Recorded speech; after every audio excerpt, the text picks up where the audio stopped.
Welcome to Pensar Basketball Live. This is going to be a banger. I can feel the energy in the city right now. The Toronto Raptors have a lot of news. We're going to talk about it. RJ Barrett, Ochai Agbaji, not getting the extension. However, there's something really big happening in the city right now, and I've resisted it forever. And I want to take you through not my analysis on baseball because I'm not a baseball fan. I'm not someone who ever played baseball, but actually I'm becoming a baseball fan right now watching the Blue Jays. And it's allowed me to finally understand the 2019 Toronto Raptor fan. I got to talk about this. It's a it is a very interesting thing. Uh, so we're going to talk about that for sure. But let's start with the big news on the Toronto Raptors side because this is a Raptors podcast. I promise we're going to get into the Blue Jays stuff. And you know what? If y'all want to call in, if you are somebody who understands baseball 100 times better than me, which means you've basically watched baseball for 6 games more than I've watched, I'm gonna just send this link right here. If you want to call in, talk about this, you want to get your feelings out, definitely let me know. But here goes nothing. It's hard to talk about the Raptors right now, man. I'm gonna tell you right now, it's hard to talk about because that game was exhilarating, man. It was exciting. It was awesome. Okay, so the Toronto Raptors do not extend RJ Barrett a contract extension, or at least one that could be done. And it's interesting because Ochai Agbaji is also in the same boat. And I want to take you through a little poll that I ran. Well, it was a little bit of a question. I said, fill in the blanks. This is us, Pensar Basketball on social media. I said, fill in the blanks. Okay. Shaden Sharp just signed for 4 years, $90 million. Tumani Kamara just signed for 4 years, $80 million. Keegan Murray just signed for 5 years, $140 million. Dak Prescott fanatic. You are a fake Blue Jays fan. If that makes you feel better, man. I just told you, I've been to 2 Blue Jays games in my entire life, and I just watched my first game with great intent. Like, I watched the previous game as well. I watched game 6 the entire way through, but I can't tell you I was, like, super pumped up about it. This one is pumped up. I promise you I'm watching the entire finals, and cool. Absolutely. You know, gatekeeping sports is crazy. You know what? As somebody who has gate kept a little bit on the basketball side, I got to say there's a good discussion coming at the back end of this podcast about fandom, winning, accessibility, sports psychology, fan psychology, and I've had some deep thoughts on this over the last few days as I've been watching some Jays games, and I'm going to share them with you. Zigzag Puzzle saying fair weather. Well, absolutely, I promise you.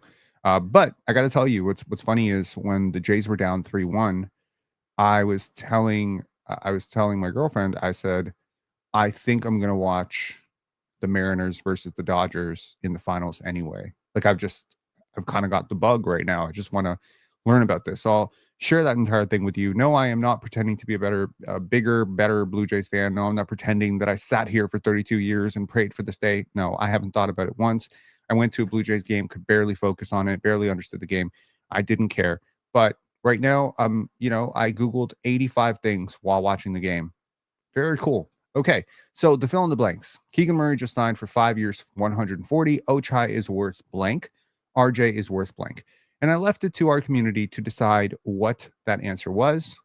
Matt Males said Ochai 330, RJ 400. Okay, cool. Someone said, a thinking Raptor ball said Ochai 460, or is that being too generous? Infinite Sports with a very aggressive offer. 4 years, $48 million for Ochai. 5 years, $175 million for RJ at a $35 million annual average. He says he has to make more than IQ and Keegan. I will explain to you why that is not the case. But a long debate ensued on that. W.T. Truong, please, I apologize if I'm mispronouncing that. RJ might be 375. And Coach Fox chiming in with why RJ is flawed. Storyboard Brycia saying, is he worth the 120 Leon gave him? I don't know if it was 120 that Leon gave him. I think it was a little bit less than that. I think it was 110. But anyway, COKB said Ochai 328.5, RJ 5 125. And Oiler Raptor fans said compared to that Tumani deal, they might as well be on a minimum. Ouch. Ouch indeed. So I decided to run a poll. And by the way, our polls lean very heavily into the Raptors. If I ask who's better, Scottie Barnes or Michael Jordan all time, I promise you, based on the fact that we have a lot of Raptor fans in our community, Scottie Barnes is going to get some votes. Okay? He's going to get some votes. That's our community. So I decided to run a poll. Who is the best player here as an asset and as a talent going forward? Emmanuel, quickly, I kind of set you up there. After a tough preseason. I feel like I kind of set you up there to fail. So I'm very sorry to Emmanuel Quickly getting less than 6% of the votes. RJ Barrett, though, getting 20.4%. Shaedon Sharpe wins this poll handily, 37.6%. And then Toumani Camara comes in at a close second with 36.1%. I would like to say I think this is a sign that our fans know ball. Some people may feel it is different or, whatever. But I don't know. I think that is probably fair. If I say as an asset, as a talent going forward, I think it's fair to say that the younger player who has shown, efficient 3-level scoring and has the ping pong athletic, the pogo stick athleticism, him signing for 2 years, $80 million. Kevin Durant also, by the way, just signed up for 2 years, $90 million. So he left a lot of money on the table. I think the market is showing you that players more valuable than RJ on the trading market are getting less than what RJ is making right now. And it's not common for a player who is ascending, right, to take a hit on his next contract. So let's explain this RJ situation and why a deal was not done. And then, we'll talk a little bit about how this could play out for the Raptors, the Ochai situation, why that deal wasn't done. So Ochai and RJ are in very different situations. Ochai is obviously on his first contract. He is a rookie. Therefore, his contract will be it'll be a rookie extension contract. He is a restricted free agent next summer. There is some maybe fear, if you're a Toronto Raptors fan, that you could lose Ochai to a very generous offer sheet. There just aren't a lot of teams with cap space. And restricted free agents are usually lower in the pecking order than unrestricted free agents because there's a holdup period with restricted free agents. So when free agency opens up, if you tie your money up to Ochai Agbaji, the Raptors can just take their sweet ass time. And if the Raptors decide to match, you'll now have missed the boat on a whole bunch of other free agents. So there's some thinking that restricted free agents, typically when they hit restricted free agency and they try to shop for a contract, unless it's a rare situation with the DeAndre Ayton Pacers situation where, the Pacers extend them an offer sheet and then the Suns have to match. When that's the situation, unless that's the situation, typically restricted free agency is not the greatest. So you want to, Dak Prescott fanatic, would you involve Scottie in a future trade if you got SGA in return? I'm going to plead the fifth on that one. I'm probably the only person in Toronto that wouldn't trade Scottie Barnes in that deal. But honestly, I wouldn't be mad at it. I understand it. I'm not going to commit to record that I would ever. Liam saying, Penn, you're just like Gatsby. Gatsby's in love with the idea of Daisy. See, okay, Liam, no offense, man. I've been catching your comments for the last couple of weeks. You're very low on Scottie. I get it. Preseason probably swayed you, whatever. What I would say is hold that energy, when he starts playing well and don't act like he didn't switch up. That's all I'm going to say. I'm going to be in a good mood right now. Jays are going to, the World Series. That's really cool. I'm not going to let this shit, but calling me like Great Gatsby, that's strange. That's strange to me, but cool. That certainly isn't what I would have used, but I understand that Great Gatsby is, I believe it's required reading in grade 7. So I understand why one might even use that. I don't think I'm too high on Scottie. I don't. I think he's very good. And I think he's the only player on your team right now that would command multiple firsts in a trade. And so I think that has to be factored into how you bake out these valuations. Now, the Toronto Raptors have historically overpaid for free agents. I think we can all agree on that. They've always overpaid. They've always overpaid their own guys. It'll be interesting to see if that was more of a Masai thing or a Bobby thing. But since Masai's been gone, they did extend Jakob to a deal that I think is a little generous, or maybe too generous, even though the last year that deal is only $5 million guaranteed. So maybe Bobby is showing a little bit of his, cap finessing. But with back injuries or back issues already, with Jakob turning 30, not barely worth the 20 million that he's already earning, and giving him a raise on that doesn't inspire a hell of a lot of confidence that Bobby Webster is going to be any better at this than Masai Ujiri was. That being said, we don't even know if all along Bobby Webster was the one kind of handing out these contracts to begin with. He is the cap expert. Why wouldn't Masai lean on him on that front? That being said, I do want to say that with the RJ extension, it's a little bit weird because he makes $27 million. And I think most people in the league would agree. You may not agree. Fans may not agree. But I think most people in the league agree that he's not worth that money. I don't think he's worth $27 million. Now, I understand that for people who think that he's just as good, if not a little bit better than Scottie Barnes, right? Scottie Barnes making 39 kind of sets your expectation that RJ must be at least worth 35. But therein lies the, are you better than, or are you more valuable than, and what do you actually do, right? The league, I'll give you a great example, actually. Roy Hibbert. Roy Hibbert was a really good center. Jahlil Okafor was a really good center. Enes Kanter was a really good, really serviceable starting center. These are not like all-star players, so maybe not in the Scottie vein, but these were players that had commanded like major dollars. Jonas Valanciunas is another guy that, has been hyper productive. However, as the league changes, right, as people start prioritizing different things, the analytics start pointing towards different players being more valuable, right? The value structure of trade values and contract values has to adjust.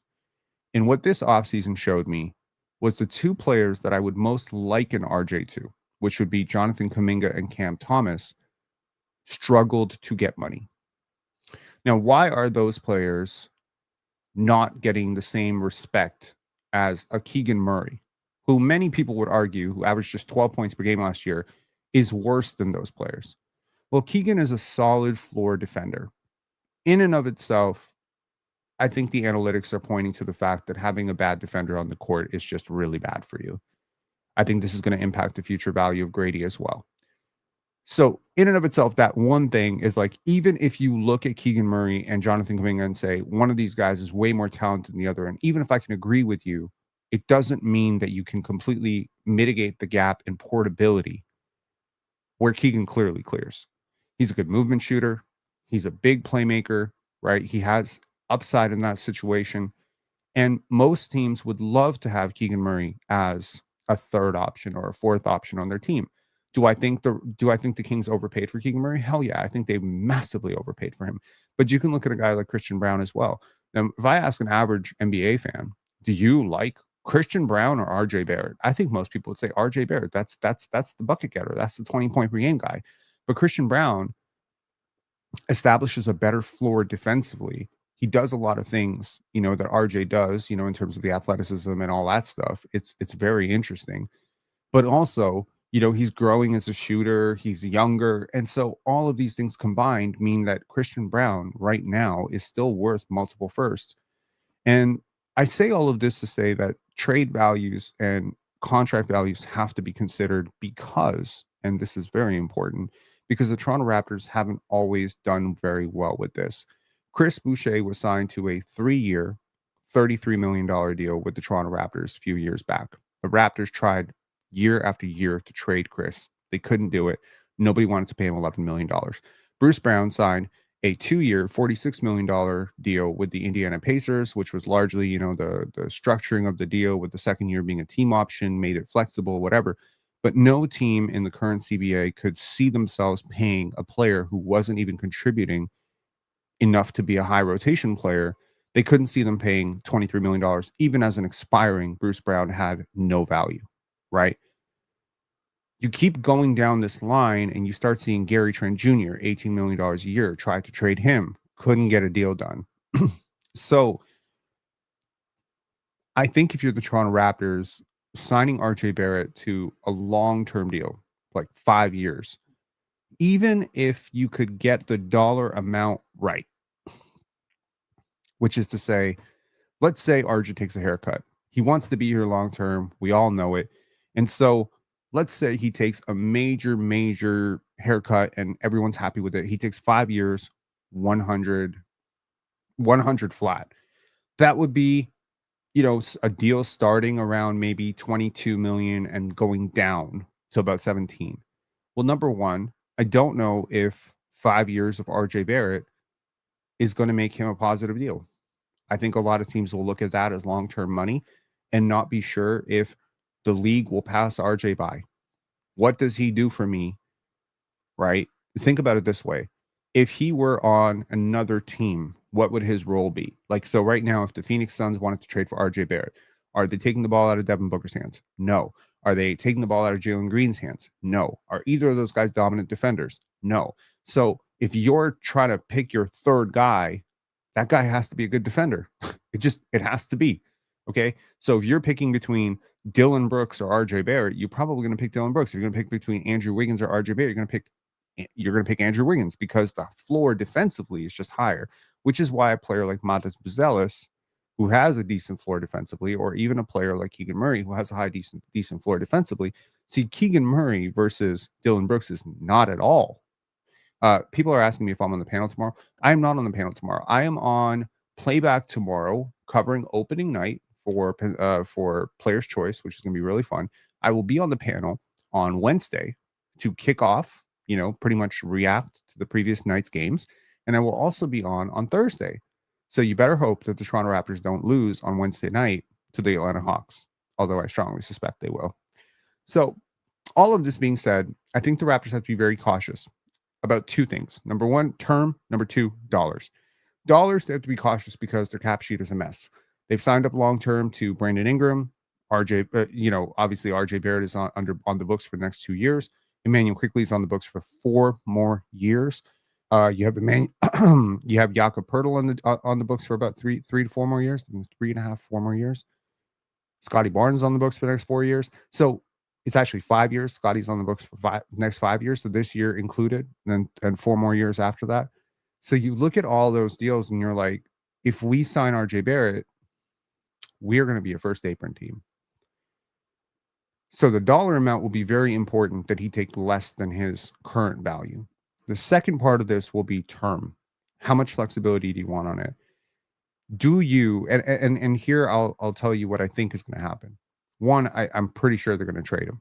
But if they don't trade him and we run through this next off season, I think the deal that can be offered or should be offered is probably 2 years, 40 million, or 2 years, 42, 2 years, 44.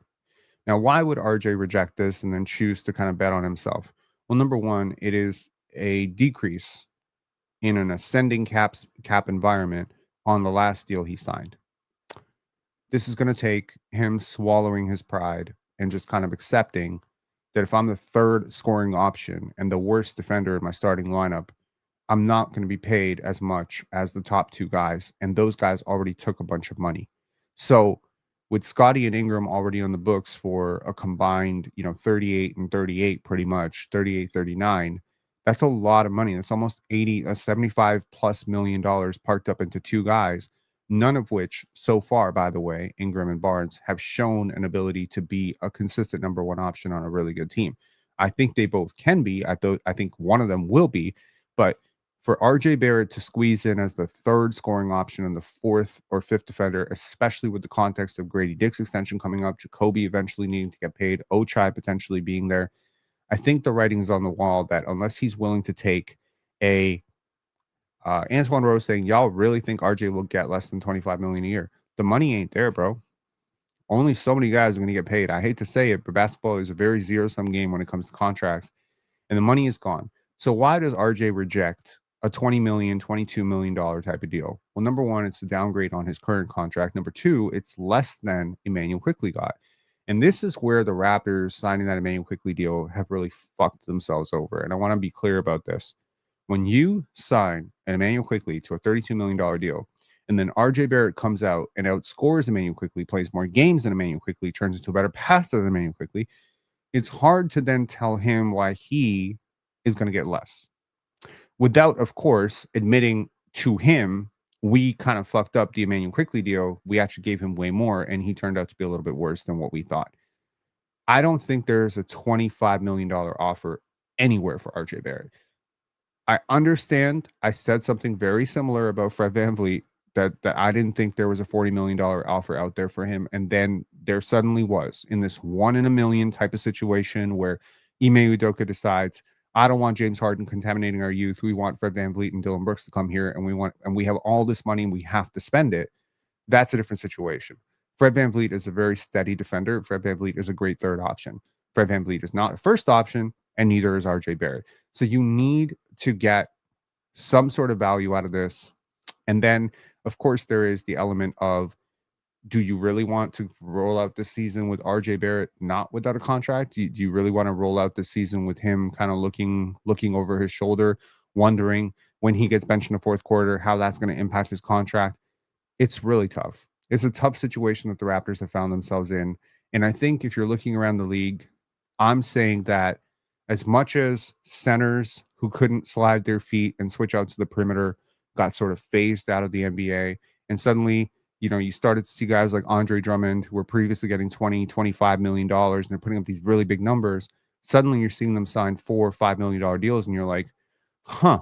So you mean centers who can't guard their own shadow are no longer getting $25 million, right? It's, I don't know. Jamal Dashed, Pen, how come you sometimes don't come on the panel and even when you are listening for the whole 3 hours?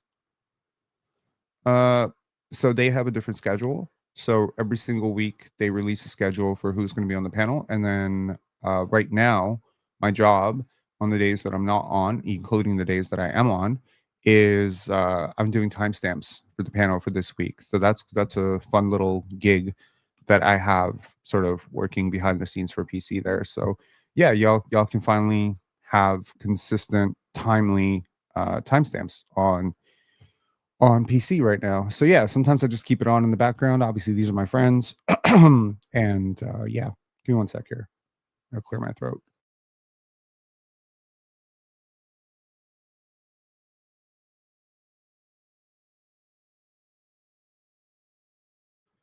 Okay, awkward pause over. Okay, so now to the Ochai Agbaji situation here. Ochai is a very different situation because I think Ochai is a very, very, very valuable type of player. He hits threes, he runs and dunks, he's young, he's athletic, and quite frankly, he turned it around as a shooter last year. Like, he from the corner, he was pretty damn decent, right? He was exactly 39.9% from three last year. I think at this point, he is betting that he's going to do a good job this year, continue that. And now when he goes to free agency next year, he's going to be a 25-year-old who is a former national champion with Kansas, former lottery pick, and he has a pretty decent floor defensively. There's a lot of teams that could use a guy like this. Now, what's the upside downside on Ochai? Downside, 2 years, 16 million, or 3 years, 22 million would be the downside. That's to say, that's like the worst it's going to get for him. That's the worst it can get for him. And I think that's probably around where the Raptors would have offered him right now. And I think that that's fair, right? Now, you may not think very much of Ochai Agbaji. I actually have my own questions about whether last year was a bit of a fluke, and I'll be curious to see what will happen now that the stakes are higher. But in terms of what he does, it's very valuable. As a guard wing defender, he can guard at least three positions competently. He's not dominant. He's not amazing. He's not Tamani Kamara. He's not Scottie Barnes, but he's a good defender. He's a decent defender. He's certainly not going to hurt your defense out there. So you look at teams like Indiana. You look at teams like Portland. You look at teams like OKC. Well, not that OKC has a lot of money. You look at teams like Denver. There is a team out there that could easily use their mid-level exception on this guy. So the upside on his deal will probably be 12 million a year for 4 years.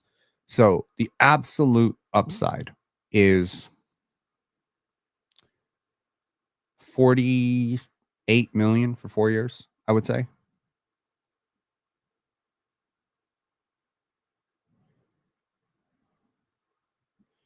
Um, Shannon Ferguson. We have been told RJ is bad because Penn is obsessed with Scottie, and he's unhinged by the fact some feel RJ's been the better player in Toronto. I'm not unhinged by the fact. I mean, your delusions of what you see on the basketball court are really not my problem, right? And actually, it's going to lead very beautifully into my conversation about the Blue Jays because, okay, let's talk about it.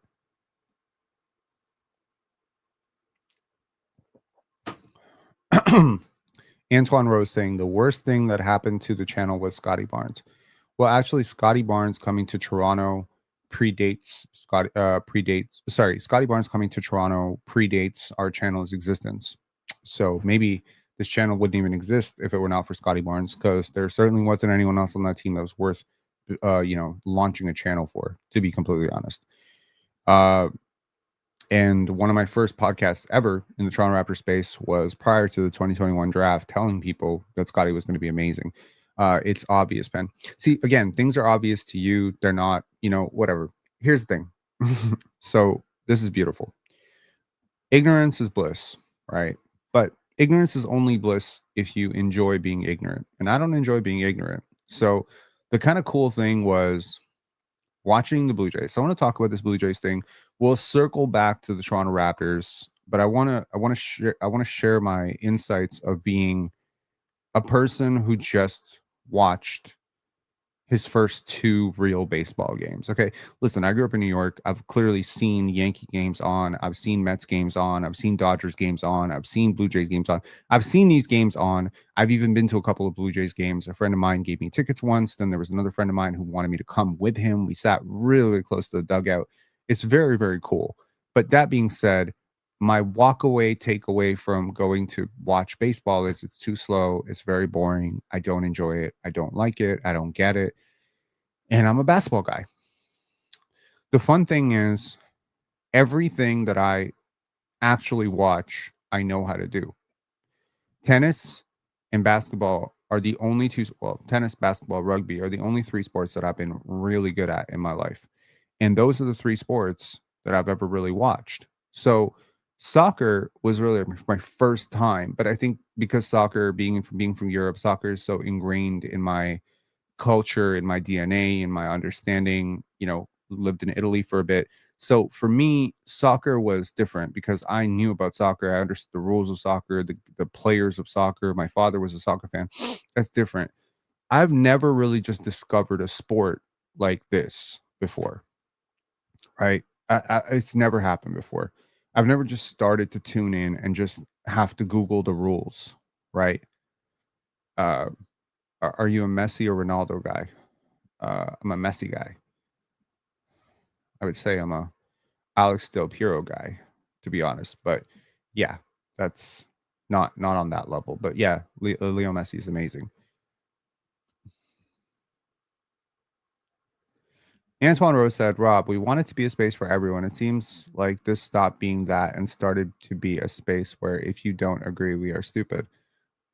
You're not stupid. You're just like, again, objectively, if you want to pay RJ Barrett like 5 years, 150, if you think that is if you think that is logical, then I would ask you, why can't the Raptors get a first round pick for this guy? I mean, they tried to trade him last deadline. They've been trying to trade him. Why did the Pelicans prefer? Why did the Pelicans prefer uh, Bruce Brown? Like, why did league executives call his contract a toxic contract? Like, he has to show that he is a good defender before you can even have a conversation between him and Scottie Barnes. And you really can't have a conversation between him and Scottie Barnes. I'm sorry. Like, there are certain things where it's like, yeah, Shea or J Dub, like, cool, but no, it's not. Like, uh-uh. It's that's not it. Look, so again, facts. y'all are entitled. But here's the thing. So for me, watching baseball was really cool. So last game, I watched the Blue Jays, and I got to know about this young pitcher, right? Trey Yesavage. I keep calling him Ye Savage because I don't know why my brain is just assuming that that's the pronunciation, but Yesavage. So I'm watching this guy, and he's got this charisma, and he batted like he pitched the first 6 innings, and it was very interesting to just watch how the fans were celebrating this guy. And I googled him, and he's like 22 years old, and he wasn't supposed to be this good. And I'm like, man, this guy is like amazing. And then of course I saw, the previous game where someone was removed, and then they changed the pitcher. Honestly, y'all know I didn't even know that pitchers can't come back. Y'all know I didn't even know pitchers couldn't come back. So I didn't know if a pitcher starts a game, that if that pitcher is removed by the manager in the fourth or fifth inning, that pitcher can't even come back. I was like, damn, how many pitchers you need to pack up? Now you have to have all this strategy. Everything I know about baseball, I learned from Moneyball, the movie. So this was very interesting. It was very interesting. And as I was watching it, two things came to mind. Number one, this is how 2019 Toronto Raptors fans probably feel about basketball, which is very cool. And number two, I keep thinking back to this thing that I heard about intelligence, which is that if you are remotely intelligent, if you're even remotely intellectually curious, then the worst thing you can do is stop trying new things. You need to learn to try new things. You need to watch a rugby game. But I think when I was watching baseball in the past to try to just explore the concept of baseball, I wasn't into it. But now, being into it, I got invested in it. And that's when you really learn.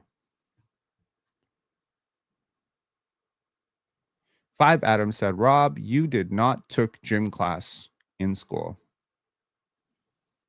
What? It's mandatory. Of course I took gym class. You dumbass. Come on, man. All right. So here's the thing. I think that it's really cool to learn about all these new players. Like I didn't know who George Springer was. I literally thought they said Jerry Springer the first time, and I was like, who that? I know about Shohei Ohtani a little bit. I know that the Blue Jays wanted to sign the guy. That Vladdy Guerrero was, in this dispute for a contract. I looked up Vladdy Guerrero's contract, and he has a 14-year contract, so he's going to be here until he's 39. This is a very interesting thing to do because now I'm thinking about baseball. First of all, baseball, of course, very analytics. Bill James, baseball, very analytics driven. So I love that immediately. But also, I love just being a fan. It was really cool. And my girlfriend noticed, she said, every time I watch Raptor games with you, it's super stressful, right? One, because you understand 5 million times more than I do about basketball, so I can't even have a conversation with you. And number two, because your energy is different because you're not really a fan of basketball. And it's the first time I really thought about it. And I'm like, I'm really not a fan of basketball. I never get to watch basketball as a fan. I haven't watched basketball as a fan since I was like 8 years old. 8 years old was the last time I just got to turn on the TV and be like, ooh, I hope my team wins. I haven't been a fan. I'm not a fan of basketball. I'm consistently dissecting the game. I'm consistently watching it. Dude, I could watch like my niece and her grade 7 team run plays, and I'll be like counting steps and figuring out who missed rotations. And it's just, I can't just let it go. That's why early in my Pensari basketball career, I was often shitting on Fred VanVleet after a win. And I would have people coming in here being like, what are you fucking talking about? They won. And I'm like, yeah, but they were selfish assists. If someone tried to tell me right now that George Springer just hit a selfish home run, I think I would lose my mind. I wouldn't understand it. I wouldn't even know what the hell that is. And it would just be crazy to me. It would just be absolutely insane to me. So I think what was really cool about watching baseball the last couple of games was understanding and having a greater deal of empathy for people who don't understand basketball as analysts, but either rather view basketball as a fan. So now I try to use that empathy to try and bridge the divide between me and probably what is the largest percentage of this fan base, which is people who just want to see the Raptors be good and have absolutely no clue, no care for how they do it. Do I care? Do I really care that the starting pitcher today was acquired at the deadline? No, I don't. I really don't. I told my girlfriend in the second inning that I think he's going to have to pull him before the sixth, because there was some mention on the broadcast about he typically rides with his pitchers until the sixth inning, and I'm like, I think he doesn't look right, and I kept cautioning everything I said, but like I don't know anything. I don't know anything. So the cool thing is, I mean, if you were to call in right now and tell me why George Springer's, home run was really created by this other thing that this other guy did, I'd be like, cool. I really don't understand that, but that's really cool information. That's nice. It's been really cool to just follow a team for a little bit here and just be happy they're winning. And part of the reason I'm even watching this is because Ron keeps telling me about the Seattle Mariners being this great team and how the Blue Jays are done. The Blue Jays are done. I do understand what a bunt is, so I was able to say that. But only reason I even know what a bunt is because I googled it while watching Moneyball, because in Moneyball, Brad Pitt says no bunts, no stealing.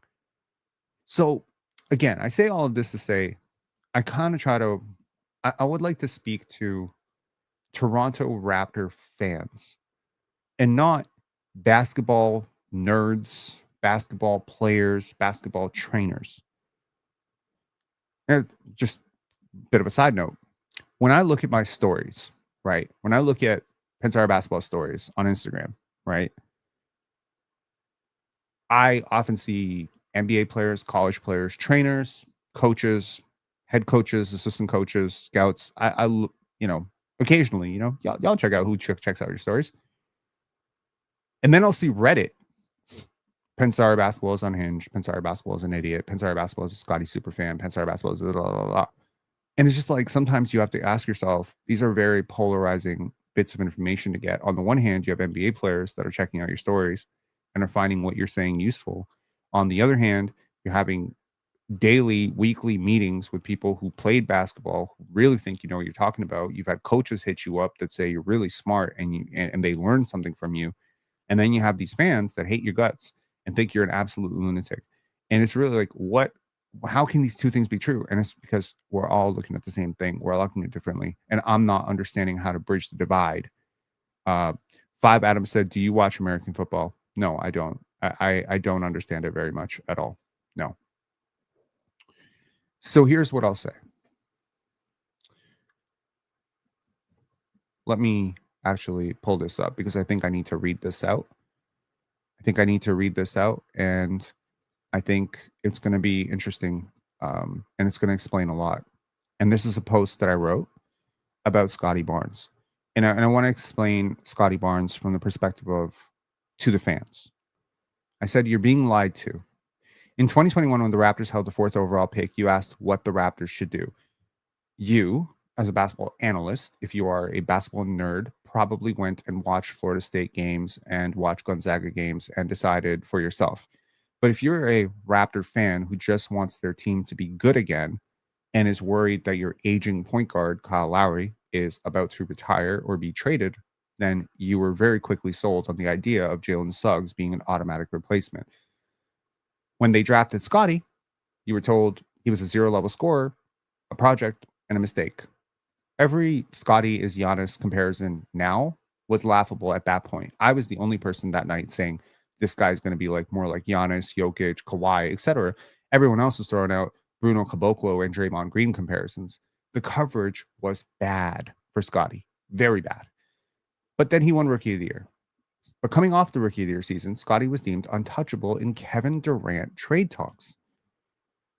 And for the fans who were seeing Kevin Durant on one side and this, Draymond clone on the other side, who might become something, but would become something way later, I understand why most fans felt Kevin Durant now. Kevin Durant now would help us. Pascal's good. Fred's good. OG's good. If Scottie plus Gary plus some bullshit can just get us KD, that'd be great. The coverage was wrong, though, because the coverage left out the fact that OG would have gone out in that trade, that 2-3 picks would have gone out in that trade, that Scottie alone, because of his contract, was not going to fetch you Kevin Durant.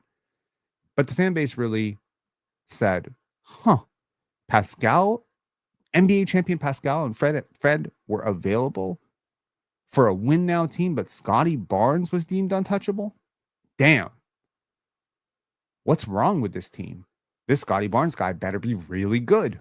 He better be really good for my fucking team to pass up on Kevin Durant. You understand? This is the fan psychology. You were told Durant would bring championships to Toronto, but Masai's reluctance to trade Barnes was standing in the way. During the 2022-2023 sophomore slump, there was a lot of frustration with Scottie. He was routinely putting up 2 points, and every single time you went to a Raptors message board, there was, this is the guy we couldn't trade for Kevin Durant. And then you had a lot of questions. Why is he playing like this? Didn't he win Rookie of the Year? He's bad. Why is he so bad? And with the question being asked, why is he so bad? 2 competing answers came up. I said very loudly that it was team chemistry and tendonitis and sophomore slump. But somebody else, William Liu, JD Bunkus, had on a guy, David Thorpe, and he gave you a different answer. Work ethic issues, right? Lazy, entitled brat, didn't work hard enough in the offseason. When he was frozen out of the offense, missed on wide open cuts while throwing his hands up in frustration, you were told by the broadcast, by the way, that he needed to wait his turn and defer to Gary, Pascal, and Fred. Now, today, the initial pitcher, Mr.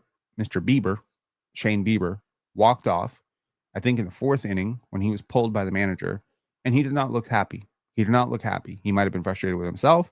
He might have been frustrated that he was getting pulled, obviously knowing now that he can't come back in the game.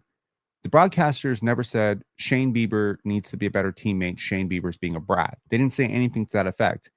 But if they had said Shane Bieber always does this, Shane Bieber is a brat, I might have, again, not knowing anything about Shane Bieber, not knowing him. He's a 30-year-old player. That's all I know. They acquired him at the trade deadline. He's a pitcher. I don't know anything about Shane Bieber. But if the broadcaster had said Shane Bieber is being a brat right now, he needs to support his teammates, well, I might have some negative thoughts about Shane Bieber too. But the Raptors broadcast routinely called out Scottie Barnes, his body language, his this, his that. Why is he doing this? And people were quick to jump on that fence. When your all-star point guard left for more money, by the way, that was the reason Fred VanVleet left. He got more money in Houston, and the Raptors refused to match. You were told he left because he didn't get along with Scottie Barnes. When your championship coach left, you were told it's because he didn't want to coach Scottie Barnes anymore. When Damian Lillard became available that offseason after Scottie's slump, you were told it was logical to move Barnes for help so Siakam could contend. And then you were told the only reason it didn't happen was Masai loved Scottie too much. When a clip surfaced of him arguing with Thaddeus Young, you were told it proved that he was a disrespectful teammate. When your championship head coach left, as I said, you were told it was because he didn't get along with Barnes. The Raptors kept shifting heaven and earth for Barnes, and you were told over and over by Jack Armstrong, by Bob McCowan, by JD Bunkus, by Sid Sixero, basically every single white guy who's ever covered this team, you were told he isn't worth it. He's not a first option. He's not that guy. In 2023, when he shot 40% from 3 and made an all-star team, so again, context, he shot 40% for the first 32 games prior to the OG and Anunoby trade. He made the all-star team on the basis of his play there, okay? You were told none of it mattered because Pascal was being misused to accommodate Scottie. The quote was, I can't believe they're using Pascal as a burn cutter. His play is suffering. And that the losing, because they weren't winning with Scottie as an all-star, right? They weren't winning. Scottie was playing great. But OG was soft quitting and Pascal was struggling to fit in. And so they turned the offense back over to Pascal and accommodated him. But ultimately, it was the sacrifice of Scottie. And it was interesting that even when Scottie was playing so well, the entire coverage around the Toronto media was, look at how they're doing Siakam dirty, right? In 2024, when he struggled to find rhythm, you were told he was settling for jumpers and shying from contact instead of the truth. He was doing exactly what his coaches asked him to do. Through multiple injuries, all of which he rushed back from, you were told he was either injury prone, soft, or faking it. Every time he got heated because he wanted to win, you were told he was an immature, entitled brat. Every missed jumper, you were told he was settling or avoiding contact. Every turnover, you were told he had no handle or work ethic. You were never given the context of development or told that 2021 draft mate Cade Cunningham averaged nearly twice as many turnovers and literally led the NBA last year in lost ball turnovers. Last year, while fans begged for lottery balls and wondered why their star looked broken because his jump shot wasn't going, the team revealed that he was playing through a hand injury. You weren't told to salute his toughness. No, you were told it was a made up excuse and that he was only playing to hit his 65 games for a supermax eligibility. This preseason, when he struggled, you were told that he lost his explosiveness. When the team clarified that he had tendonitis, you were told that he shouldn't be playing. When he finally played well, you were told he faked it all along and that preseason performances against the Nets shouldn't be evidence of anything. I know the thinly coated lies you've been fed. I've heard them all. And here's the beautiful part, I clipped them too. I was 14 years old when I first heard Jack Armstrong insinuate on a live broadcast that Vince Carter didn't really love basketball. It was shocking, disgusting, and unfair. But as a child, I wondered if it was true. Years later, I know it isn't. And the Raptors reconciled with Vince precisely because it wasn't. That same Vince was accused of leaking plays to the Sonics, of quitting on his team, of not working hard, being a bad teammate, entitled behind the scenes, not loving Toronto. I watched this media space rip apart my favorite player. I watched it happen in real time. I know exactly how the media machine works. I've watched it destroy athletes for 2.5 decades. Okay. This same media machine right now that is all pro Vladdy was ripping him apart and saying he wasn't really worth it. All that money, he wasn't really worth it. He's no Shohei Ohtani. I would throw Vladdy to the wolves if it meant Shohei Ohtani. And now I born for this, right? Now you're all hype. Okay. Pinsari basketball may have a polarizing reputation, but I know exactly what we do and why we exist. We exist so that what happened to Vince never happens to another Raptors star again. Keep talking. I'll keep clipping. And maybe instead of a documentary in 2 years, we make a docu-series. So I say all of this to say that I wrote that from the perspective of someone who hadn't watched Blue Jays games. Now that I've watched some Blue Jays games, let me extend an olive branch. Scottie wants to win here. Okay. Everything you want, I guarantee you he wants to. I think it's really cool that the Blue Jays are going to the World Series because I know that there is this very young Toronto Raptors team that is watching them do it. I think it's really cool when that energy shifts in your city and everyone feels good and you're seeing what a winner is celebrated like. Like, it's one thing to look up tape of the 2019 parade. It's one thing for Scottie Barnes to be like, oh yeah, like they were really loud and, crazy in Jurassic Park. It's another thing for these guys to literally be walking downtown and seeing this entire city and how thirsty the city is for a winner. It would be crazy. Like, you can't help but notice it. You're a professional athlete in this city, of course, and your professional team that's playing at the same time as you are right now is playing their first World Series in 32 years. How could you not notice? Right? How could you not notice? How could you not care? And once you see that, isn't that energy infectious? Does it bleed over into your locker room and say, we need to do our part to win? Now, here comes the thing. The fan psychology versus the analyst hat. Let me take off my analyst hat for a second and just be a sports fan. Now, I'm not a Raptor fan. I just want to be clear about that. I'm a basketball analyst, which means I don't view things from wins and losses. I don't think about, oh, well, I want my favorite player to get more money. I don't care if he's my favorite player. I want him to get the money that is going to maximize the return on his next trade and is going to make him a viable asset.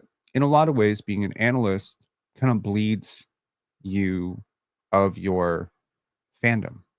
It bleeds you of that ability to just scream in the crowd. I'm not loud when I go to Raptor games. I mean, I try to be, I'm louder than my section. I promise you that. Like, I will clap, but I don't think I would have ever been as loud at a Raptor game as I was today, like watching the Blue Jays. And it's not because I care about the Blue Jays more. It's just because I don't understand what I'm looking at. And so I can only hone in on the score. That's the point. That's the point that I understood today. I don't understand the technique that goes behind the timeliness of stealing a base. I don't know at what point it's strategic to bunt or at which point it's strategic to not bunt. I understand basic terms like bases loaded, a 4-run home run, solo home run. Like I learned a lot today. But the truth is, I was just watching that score. And when it was 3-1, I didn't know how the Blue Jays were supposed to come back because it was 3-1 and it was the seventh inning. I didn't know how they were supposed to come back. It's like, wow, it's over. Ron was chirping in the frigging, it's interesting. Ron was very animated. Ron is the host of Players Choice, the panel. He was very animated today, saying like, "Oh, they're gonna win, whatever." And I actually said in the comment section, I think the Jays are gonna win. But of course, my saying the Jays are gonna win or the Mariners are gonna win means nothing. I know nothing. I don't know who's gonna win. And what's crazy. So this is an honest truth. When I saw that Trey LaSavage was not starting, I immediately thought, "Oh my god, the Blue Jays are going to lose." I didn't know that pitchers can't pitch back-to-back days. I didn't know that the rookie who started, my first thought was, "Oh, maybe he'll come in later." And then later through the game, I'm like, "Oh, I guess the he's not going to pitch today. Why is he not going to pitch today? He was so great yesterday. Why can't he pitch?" You understand what I'm saying? I don't know anything. I don't know anything. I know 0.01% of what I need to know about baseball to talk about it at all. But I'm talking about it to tell you that I empathize with the Raptor fan who just looks at the score, the standing, the points per game, because I, right now, am a baseball fan who only looks at hits and money and contract. I can only understand this much about baseball. Vladimir Guerrero makes the most money. He has a 14-year deal that runs out when he's 39. That must mean he's pretty good.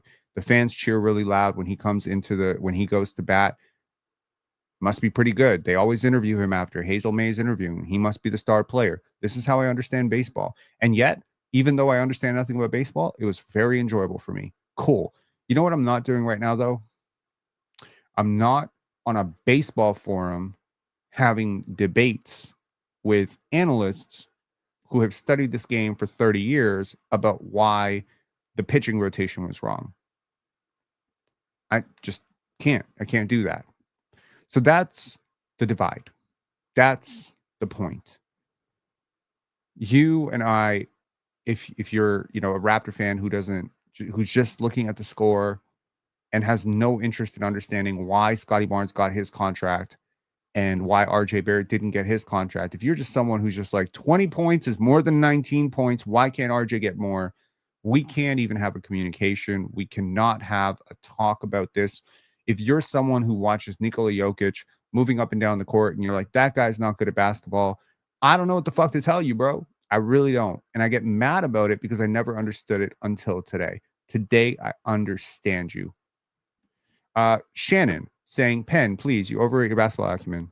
Tell you what, test it out. Here, call in. Go ahead, call in. You are talking to a person who has watched and studied this game for 30 years. I've written for Bleacher Report. I make all of my revenue, literally my entire salary is basketball related. What are you talking about? No, I know my shit, bro. I know my shit. There's a reason why I am on the panel. I am the only white guy on the panel. There is a reason for that. How do I call in? Use the link. Boom. Here's the link. Do you see the link in front of you? StreamYard dot whatever. Click that. Come on. Like let's see your basketball IQ. Like bro, like we can have a conversation about what RJ Barrett does well. I'm curious what you think. I'll approach this respectfully from a very intellectually curious place. Go ahead. Bro's name is Shannon. Shannon's a cool name.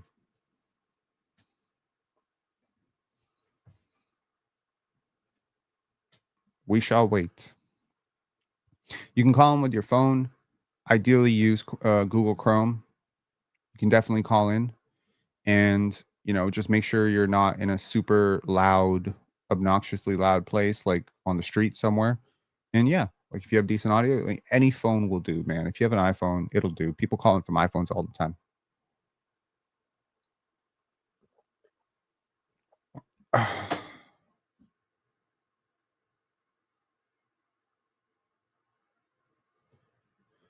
Oh no, he didn't say baseball acumen. He said basketball acumen. So Come on now.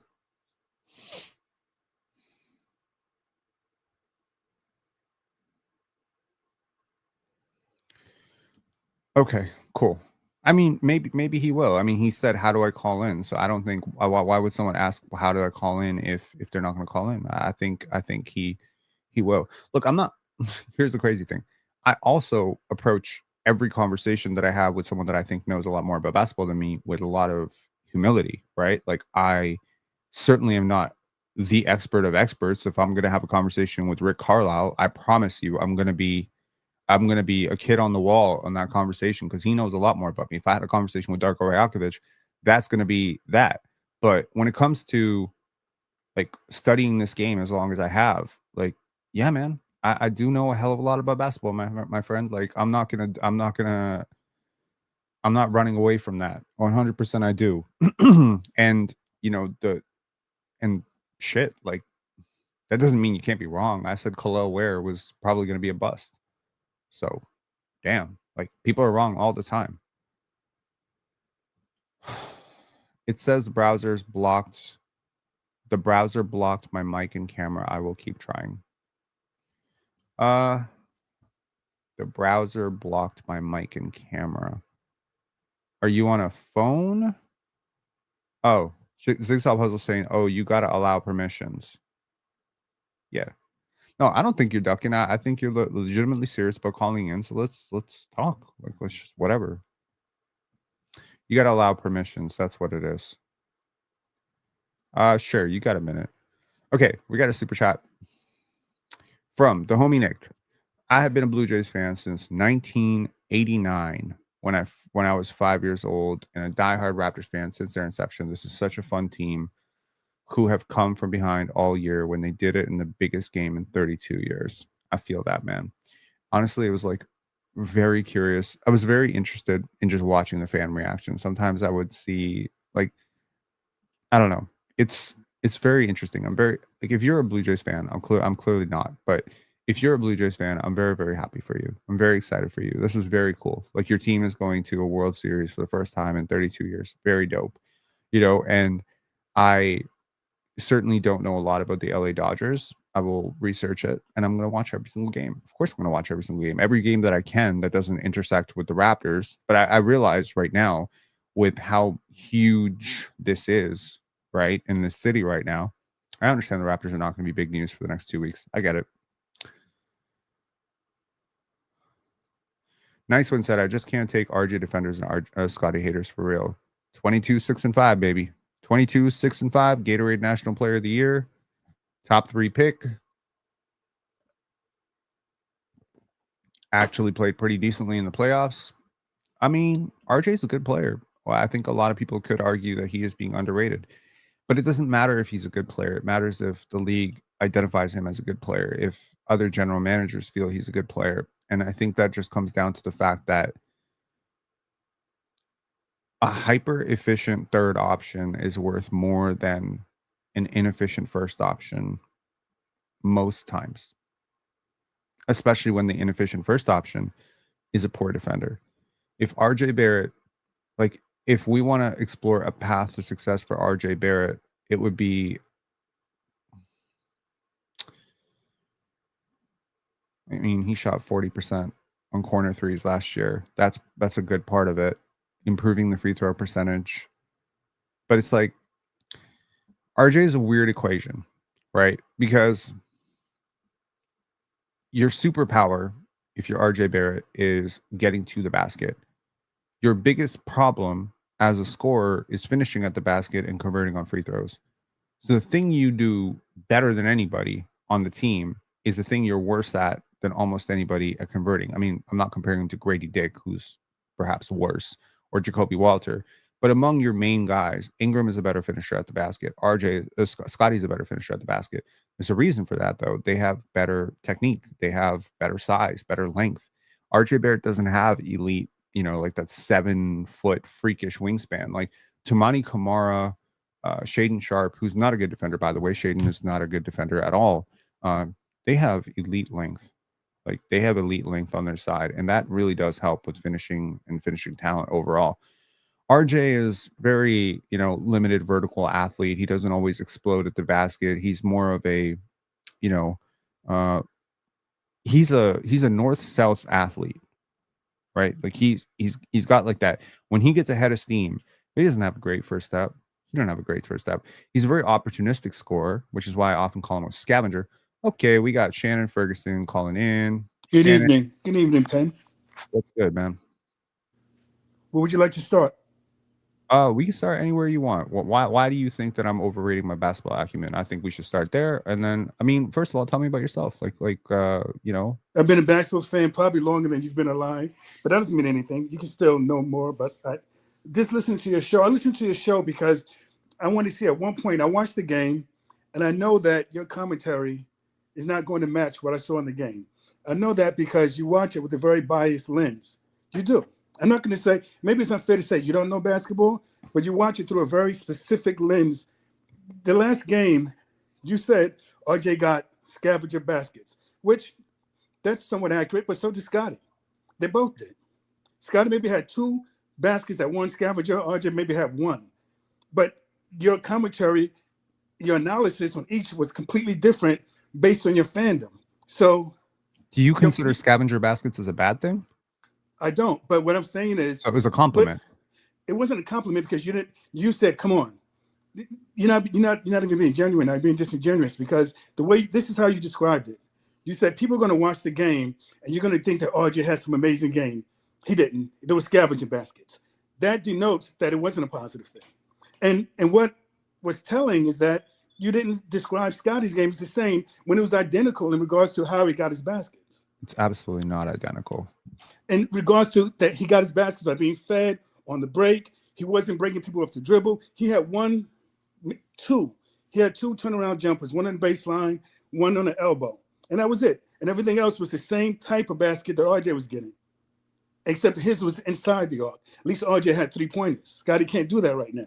But I'm not here to bag on Scottie. My point is that when you tell, I do listen to your show, so I give you credit for that. It's compelling because of the way that you're so one-sided with your commentary. You give me credit for you watching my show? For having the kind of personality, that's good television. People can watch because they like you. They can watch because you frustrate them. Sure. So it's good. That's entertaining. And I do turn into your show to see if at some point you're going to give fair commentary when it comes to RJ. It doesn't happen because for whatever particular reason, I know the reason. The reason is because he's played well since he's been a Raptor. And I think it turns you off that there are some Raptor fans who are more attracted to RJ than Scottie. Because you think Scottie's so much better, that bothers you. I mean, and it shows in your commentary. I mean, okay. So when you do that, Penn, it makes it impacts your IQ, your acumen, because it makes you see. Because if you're not going to be fair and objective, if you're not going to be fair and objective, then you paint yourself into a box, and it doesn't allow us to really see your true acumen in the game. Okay, so did you catch me giving RJ praise all last year for being a better playmaker?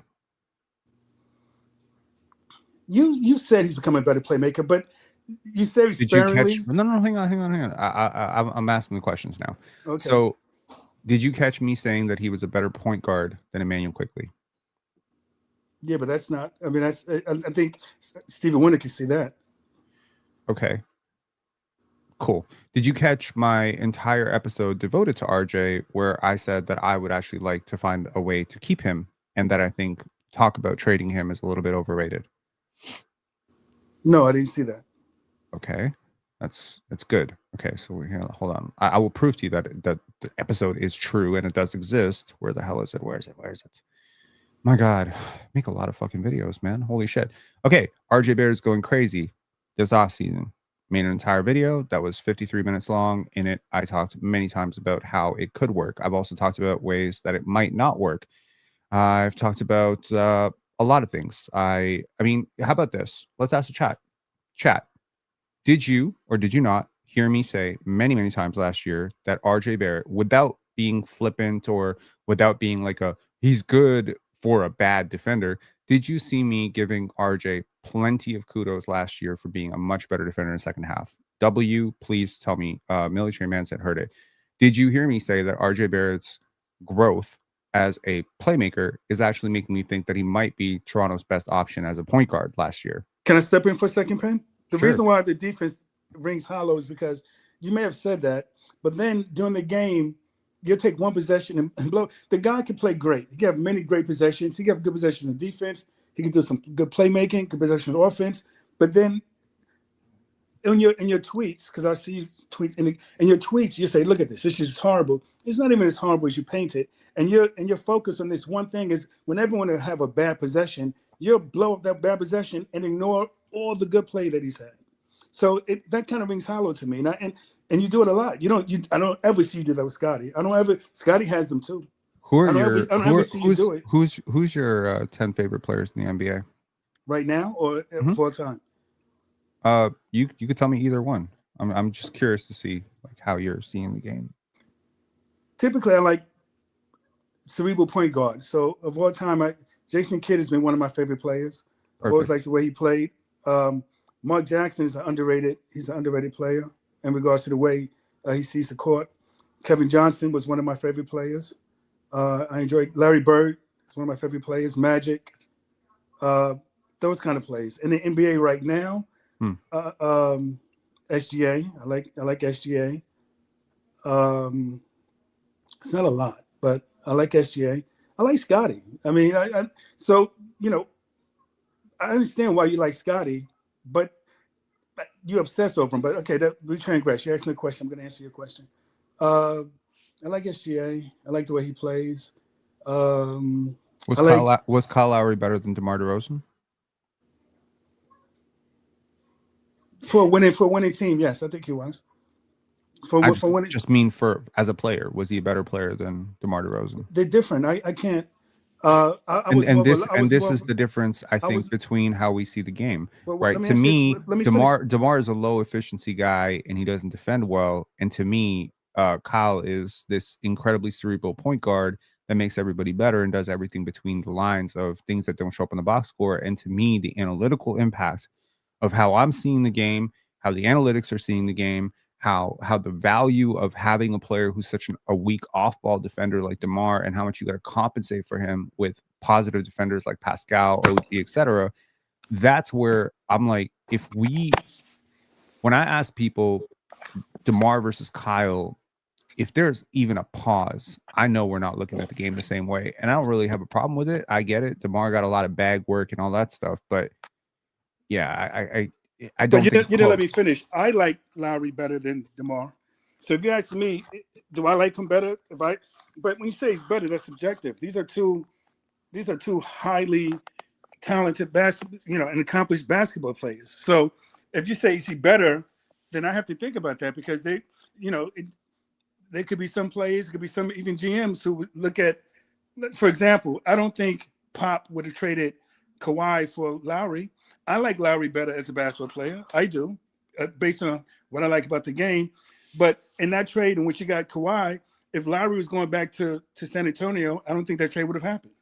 Why not? So, because I think that wings are valued in this league. Is it possibly because the San Antonio Spurs had DeJounte Murray coming up, that he was going to be an all-star in their eyes, that they needed a bucket getter? If you ask me that question, I actually happened to talk to a scout over in San Antonio about why they preferred DeMar in that deal and why I didn't even know they did. I was just saying I don't think they did. No, they did. They absolutely did. Okay. And they preferred it because they're a small market team and they need to put butts in seats. And DeMar DeRozan is a player who puts points on the board. Exactly. And they believed that they could grow him as a playmaker, and they did. Exactly. That's why. And he was also younger than Kyle. Yes, that's why we asked me that question. Are they better? It would depend the context, who's asking, what do you need a player for, what are you trying to accomplish? If you ask me, who do I like better, is Kyle Lowry, based on what I like about the game. Is Cam Johnson a better player than Michael Porter Jr.? I think he is, yes. So do I. So I mean, I'm not saying that you don't know basketball. Clearly you do. I mean, if you're bringing up Jason Kidd and Mark Jackson, shit, we might have more in common than I thought. But The truth is, when it comes to RJ Barrett, I've given him plenty of flowers. I have given him plenty of flowers for the things he does well. But for the people who say that he is this star player, I'm sorry. No, I never he's said not. he was. I don't Not think he you. was a star. Not you. I'm saying for the people who say he is a star, for the people who call him Star J, for the people that think he's worth.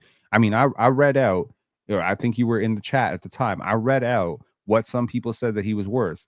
I'm sorry. 175 million for 5 years? That's star money. How much did Mikal Bridges get paid? RJ is a better basketball player than Mikal Bridges. Okay, therein lies the disagreement. Mikal Bridges is a much better player than RJ Barrett. Mikal Bridges had 1/2 year with the Suns playing that particular role. He was better than RJ. He was very valuable for the Suns in that particular role. When he went to the Nets, he had one good half year. Then after that, he did nothing for the Nets as good as RJ Barrett's done for Toronto, or even in 2023, Toronto, RJ in New York. And then when he came to New York last year, he wasn't. He had some moments. He got demolished when he played against good wings. He got owned by Brown, Tatum, who RJ always plays well against. When RJ plays against top wings, every top wing in this league, he matches them and many times outplays them in games. He never gets overmatched. Mikal Bridges gets owned by top wings in this league, overmatched. I've seen it. I watch him. And he had 1/2 year in which he was great in his role in Phoenix. He's never been that player since he left Phoenix. I mean, like it's really like Mikal is a more efficient player from every level. He's more efficient. What did he shoot after that half season in Brooklyn? What was his shooting splits? Look it up. What was his field goal percentage? Dude, he is he is a more efficient player. Like I'm telling you 100% he's a more efficient player. But if we look at the numbers from 2022 to 2025, because I'm not looking at half season splits, okay? I'm looking at 2022 well, to that was his best year. 2025. His best since he left Phoenix, his best year was that first half season in Brooklyn. I'm telling you that I'm looking at 3 years. I'm looking at 3 years of data. I'm looking from 2023 to 2025, okay? Okay. 3 years of data, okay? RJ Barrett is a 16% worse free throw shooter, a 3% worse 3-point shooter. He is equivalent or close to equivalent from 2. And that is the only place. Mikal clears him as a defender. RJ is a slightly above average, playmaker relative to him over that sense. Mikal cannot create his own shot, get into the basket. I watched him. I'm a Knicks fan. So it was, and all Knicks fans at some point during the season, every Knicks fan was complaining because I don't know how often you watch him, but him trying to get to the basket is a travesty. He just can't do it. He's just not. He can't. He had moments when we thought we was getting Mikal that he could potentially be, but those moments were very far in between. Okay, let me put it this way: every offense is designed to some extent to benefit some players and be disservice to some players. It's the same thing with defense. Mikal Bridges is doing a lot of heavy lifting defensively for the Knicks. Mikal was a subpar defender for us last year. He wasn't a great defender for us. He wasn't. Given the context, where did the Knicks finish defensively last year? Worse than when we had RJ Barrett. The last year was our worst defensive team under Tibbs since he became our head coach. Do you think that has anything to do with the fact that you have 2 of the worst defenders? You asked me a question. So when you asked me that question, did you think that we were a good defensive team? Last year, did I think y'all were a good defensive team? I don't think. I think Mikal Bridges was probably okay. I'll agree that he's fallen off a lot since Phoenix as a defender. He doesn't have nearly as high a motor. He wasn't a good defender. He got cooked by. Put it this way. The gap between RJ Barrett and Mikal Bridges is Mikal Bridges on his worst day is still a better defender than RJ Barrett on his best day. It's not close. Help defender, but on ball, guarding guards. That's what Mikal came in. How hard is it to guard on ball when you have Jalen Brunson and Karl-Anthony Towns with you, man? But what I'm trying to tell you, Payne, is that they put Mikal on guards. They put RJ on guards as well. watching Mikal get cooked on guards, I wish we would have kept Grimes. Grimes was a very good defender on guards. Very good defender. Better RJ does on-board not defender have the than Mikal. length to recover. He doesn't have the off-ball awareness to even track his man. He loses his man all the time. Do you know that most of your best defensive lineups, RJ was in it for Toronto last year? Are you aware of that? Are you aware that like something like the top 4 or 5 best defensive lineups, RJ was in it? All of them. Yes. No, he wasn't. I read that stat by who's that guy? Samson. He put that stat on the show. It was like the 4 best defensive lineups. RJ was in all of those lineups. Very often, RJ Barrett is benefiting from the fact that the player who plays directly behind him, which is Gradey Dick, is awful. Everything. First, you asked me how was that defense with Mikal. If it was better, you would have attributed that to Mikal. I'm telling you that RJ was in the best defensive lineups, and you give me an excuse. I'm not giving you an excuse. I'm watching RJ Barrett play defense every single time. I'm watching him drive to the bucket and miss bunnies at the rim because he can't finish over the defense. I'm watching. Do you know that he was one of your best defenders in isolation? Do you know that he was one of your best isolation defenders? Are you isolation defense? What are we talking about here? He's one of the best isolation. We're talking about guarding the man in front of you. Mikal could not do that effectively for us. Let me ask you a question. You think that if we swap RJ Barrett for Mikal Bridges, y'all become a better defense? I think that if we swap RJ Barrett for Mikal Bridges, we don't lose to Indiana in the finals.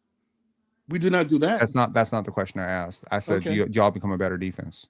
We were a better defense under Tibbs before Mikal got here with RJ. So you're telling me right now, if we swap RJ Barrett for Mikal Bridges, y'all going into this season are going to be a better defense with RJ than you would be with Mikal Bridges. You talking about Toronto or New York?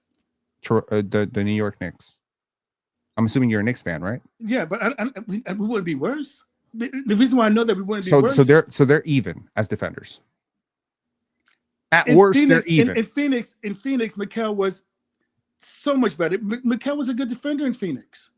I don't know what happened. Okay, so here's the thing. I do know. I think that you overstress everything on the ball, and I think you understress things off the ball, and that is what I think our gap is. See, you brought up your favorite players. You brought up Jason Kidd, Mark Jackson, Wizards with the basketball, right? Now you're bringing up RJ Barrett, isolation defense. You're bringing up, what he did with certain lineups, whatever. Some stat that Samson pulled up, which I guarantee you is wrong. He's not part of the 4 of the 5 best defensive lineups. He's not. But that being said, off-ball defense is more important in the NBA today than on-ball defense, in my opinion. Off-ball awareness. It's important. It is, and RJ needs to get better at that. But also, it's hard to say because we don't know the schemes. We don't know what he's asked to do. I remember one time in New York. They've explained the schemes. We can see the schemes. We see that there's no scheme in the world, Shannon, that says you should not meet your man at the rim when you're going for when he's going to the basket, that you shouldn't sprint back on defense, that you should be jogging back. There's no scheme that allows you to cut your man back door. Like, y'all, do you watch my film breakdowns? I'm breaking down what RJ Barrett is doing. Like, I promise. You don't think Scottie's ever gotten beaten back door? I've seen you do one of those breakdowns. We show Scottie gets beat all the time. My God, man! One NBA player doesn't get beat all the time, but you blow it up when RJ does. Like, I've seen you. I remember a game in which RJ did get beat back door, but so did Scottie, and you showed RJ getting beat back door and ignore the fact that Scottie got beat back door. Scottie Barnes very irregularly is going to get beat backdoor the way RJ does. Number one. Number two, he actually has the length to recover when he does. See, that's the thing that you're not understanding between RJ and Mikal. Mikal and RJ can both get beat off the dribble because they both have issues laterally keeping up with their man right now. Mikal is obviously a little bit older right now. RJ should be in his defensive prime, if we're being honest. 25 years old, you should be great. I think RJ. He was better in the second half of last season, but let's just be honest. RJ Barrett, for all of his improvements in Toronto, that I will handily hand him. Number one, he's become a way better playmaker. And I was impressed so much so last year that I did an entire live talking about how I think he should be like the point guard when Scottie's out. I think he'd be better at it than Quickly. He's better at it than even Shed. I think the Raptors offense could really do well with him because I don't think he has a lot of off-ball gravity as a scorer. Now, that being said, I was really hoping that this year he would rediscover some of the stuff that he learned with Pascal. And, when we first got him, when he had Pascal and Scottie to work off of, RJ was running in transition. I agree. He is an opportunistic scorer, and that's his path. He's going to have to be optimistic. But here's the thing. All the transition buckets that you can get all the opportunistic cuts, I promise you a lot of that shit is going to go away in the playoffs. When the games slow down and when teams scheme you out, and if I can send this guy... Did you watch RJ in 2023 playoffs? He was good. He was very good. I understand he was that. Our second best scorer. He was your second top. Like, look, bro, RJ is always going to score. But wait a minute. But you try to... Cam Thomas is always going to score. Scorers score. That's what he does. 1 second. You're trying to imply that when the playoffs come and the game slows down, RJ won't be effective. But he was the most effective he's been all that 2023 season in the playoffs because, one, he's very smart. So he studies film. RJ's a very cerebral player. Nick Nurse, when he had him for Team Canada, said he was the smartest player he's ever coached. He's known for it. So he gets to watch film. He gets to see tendencies of defense, how they're going to play him. He was very effective in that postseason. I agree. I think the eye test and the numbers both backed it up. RJ was very good in the playoffs. Emmanuel Quickley was terrible in the playoffs. Exactly. So are the Raptors mistaken for paying Emmanuel Quickley 32 and not think so. being willing? And IQ has always been overrated. People look at what he did against the second unit and overrated him. He has a hard time guarding first unit point guards. Can't stay in front of them. He's not big enough.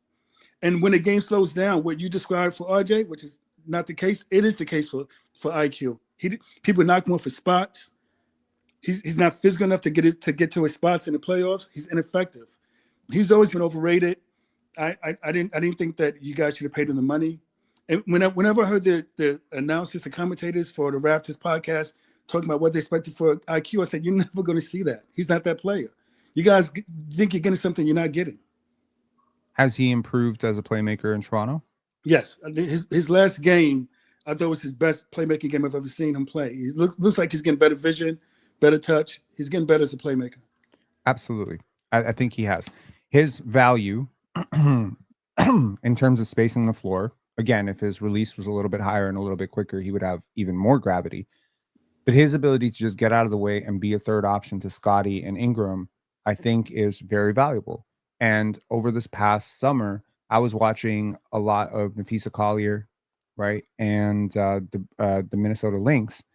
And it was while I was watching those guys that I said, I think if Scottie and Ingram can become what they can become, then RJ can succeed here. I think RJ can find a lot of opportunistic buckets, and I don't think that that's a shame. That's a problem. But his pull-up jump shooting is a problem. Yes. His rim finishing is a problem. So right now, what I want RJ to do is get Bruce Brown buckets. And some people who think he's better than Scottie Barnes need to adjust their expectations in terms of what we're looking at. Because the truth is, on no planet with no amount of drugs in my system, am I ever going to compare these two players? They are not comparable. Just like I'm not going to compare, someone like, I don't know, Ochai Agbaji to Christian Brown. I ain't going to do it. I ain't going to compare Ochai Agbaji to Toumani Camara just because someone watched some highlights and said they're similar. They're not similar. I know what Toumani can do. The value of being able to guard 5 positions in and of itself gets you paid in this league.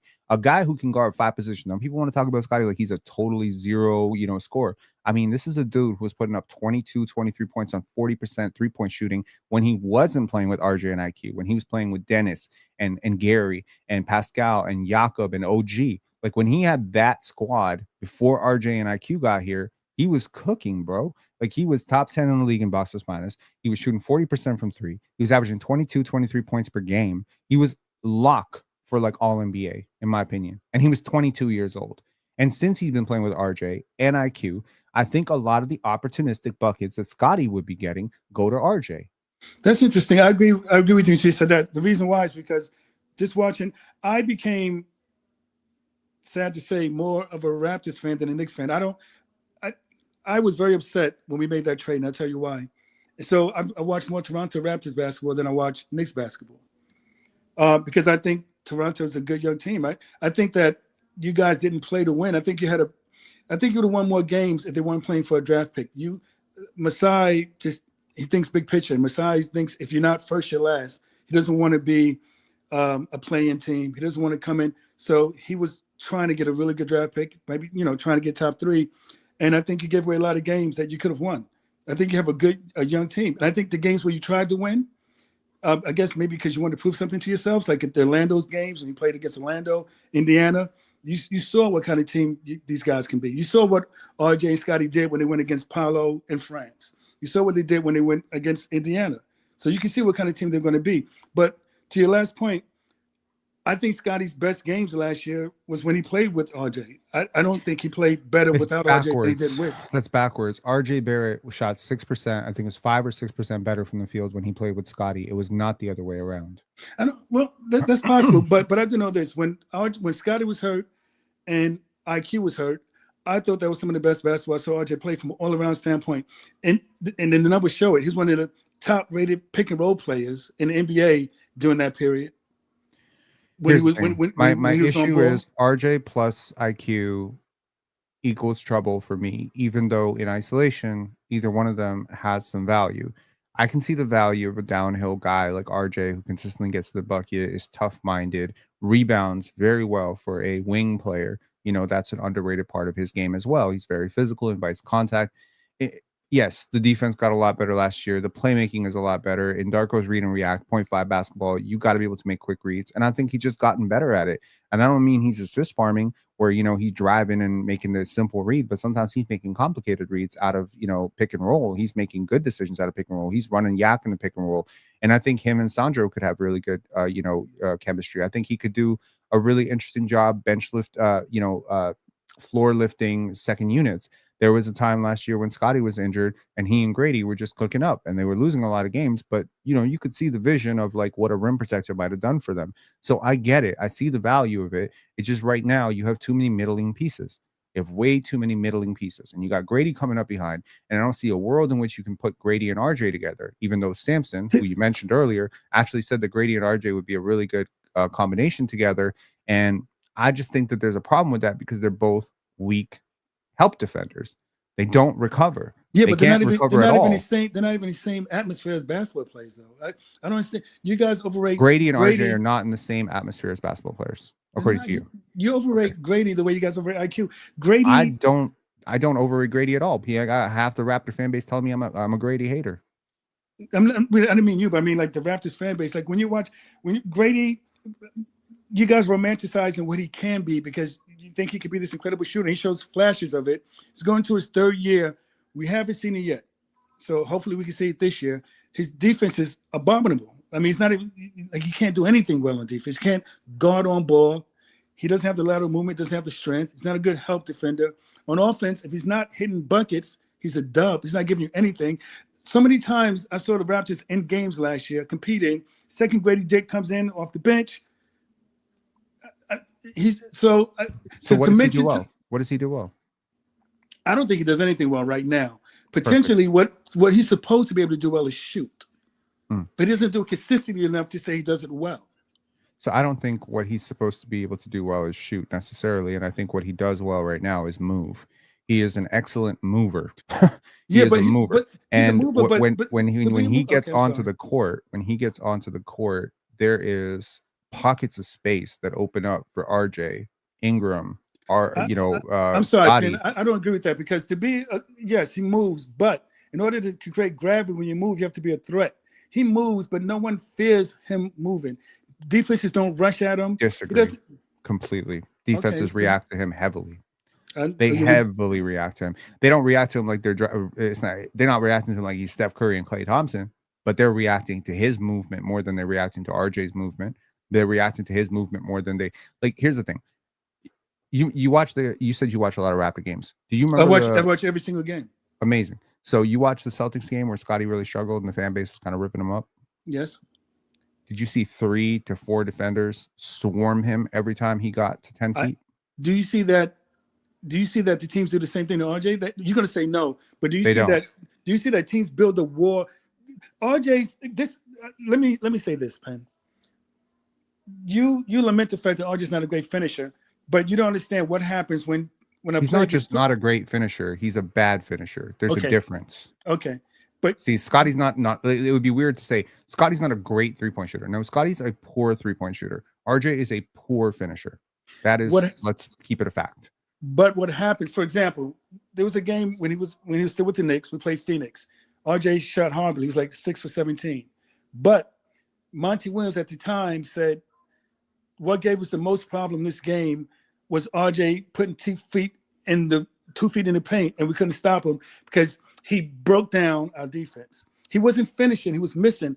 But when you get 2 feet in the paint and you get to the rim, and you have to make the bigs, people have to gravitate towards you. They have to, because the way defense is set up in the NBA, it's set up to protect the rim. So when RJ is getting to the rim, he's not a great finisher because the big always has to come over. What that does is it gets opportunity for offensive rebounds, opportunities for kickbacks, and it gets the defense scrambling. His gravity is immense. So when you just say he's a bad finisher, you still don't understand the value that he gets with the fact that he's put so much pressure on the rim and what that does to the other team's defenses. That's valuable. No one else on the Raptors does that. No one else. I would agree that he is the best driver on the team in terms of just putting his head down and getting into and paint. The impact that it has on the defense. He is. Okay, so here's the thing. I think he is, if you watch Scottie in his rookie season, which, I mean, presuming that you came over to watch Raptor games after RJ got traded, I understand that you probably didn't watch a lot of rookie Scottie. Rookie Scottie was a little bit like current RJ in a lot of ways. Like, he was very opportunistic getting to the rim. He didn't, like, a lot of people think Scottie got assisted on all of his buckets in his rookie season. That's simply not the case. He was unassisted on most of his buckets, but the shifting of the floor, which is largely due to Fred, Pascal, OG, Gary, frankly, more talented offensive players than Scottie in his rookie season, allowed for Scottie to get downhill, allowed for Scottie to get open catch and shoot threes. But when somebody is open, it means somebody else is not. And so the question then becomes, it's not about 20 points or 21 points or 28 points or 30 points. That's not the case. Cam Thomas just did not get paid. This offseason, he just didn't get paid. Why? Because teams don't value low efficiency scores. They don't value you if you can't get up to 58, 57 to 59% true shooting. People were calling Pascal inefficient in Toronto in his last few years as a first option. He was miles more efficient than RJ Barrett is right now. Everything on the court is designed to get finishes at the rim. You said you like Jason Kidd. That's a good indicator of, your appreciation for high IQ basketball. Jason Kidd wasn't a huge scorer, right? He wasn't a big time shooter until later in his career. But did you know that Jason Kidd with the Nets, because I actually was in New Jersey around that time for a little bit as well, when he came over to the Nets and revitalized that entire organization. Do you know that his team scored 10 points per 100 possessions more when he was on the court at the rim, even though he was not the one who was actually scoring? So it was Kmart, it was Kerry Kittles, it was all those guys. They were benefiting from easy looks at the rim. Mm-hmm.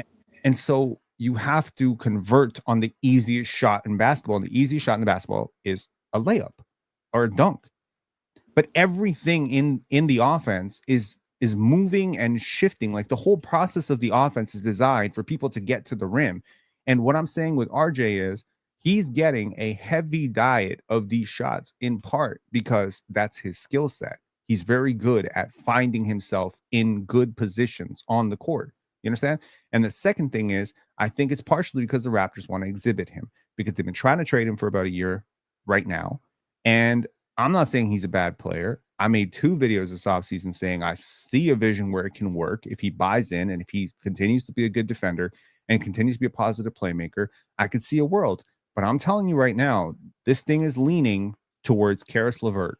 This thing is leaning towards 6-man. It's not leaning towards star. Yeah, but you don't have to be so star. RJ has been a starter since he's been 19 years old at a very difficult position. Probably the most difficult. You could argue point guard or wing. Wing has the most athletic players, the top scorers. He's been a high-level rotation player, starter, playing in wing position. It's the easiest position in the league. The wing? As a young player, the wing is the easiest position to play, yes. I don't think it is, because you have to go every night. You have to face someone like Paul George. You have to face someone like Kawhi. Every team, the top scorer is a wing. Every team. And typically the best defenders. True. Giannis is a wing. He's a big. Giannis plays like a wing. He plays like a wing, but Scottie Barnes has to guard him. RJ Barrett ain't guarding him. That's when you play. Embiid is a wing. Embiid is a wing. Like what are we doing here? Like, through most of NBA history, the top scorer on a team has been big. We go through 32 teams. on I would say 90% of the teams, if their best player is not a wing, one of their best players is a wing. Like, Okay, the wing position is a very important position in the. I don't sure. think this is debatable. But the position, wing is middle. Okay, so when I talk about defense, offense, wing is opportunistic, created for, and when I think about a wing, I think about Cameron Johnson, Mikal Bridges. This is like the above average. Anthony Edwards. Okay, no. I'm not doing the head-to-head matchup thing. That's not it. But this is the point.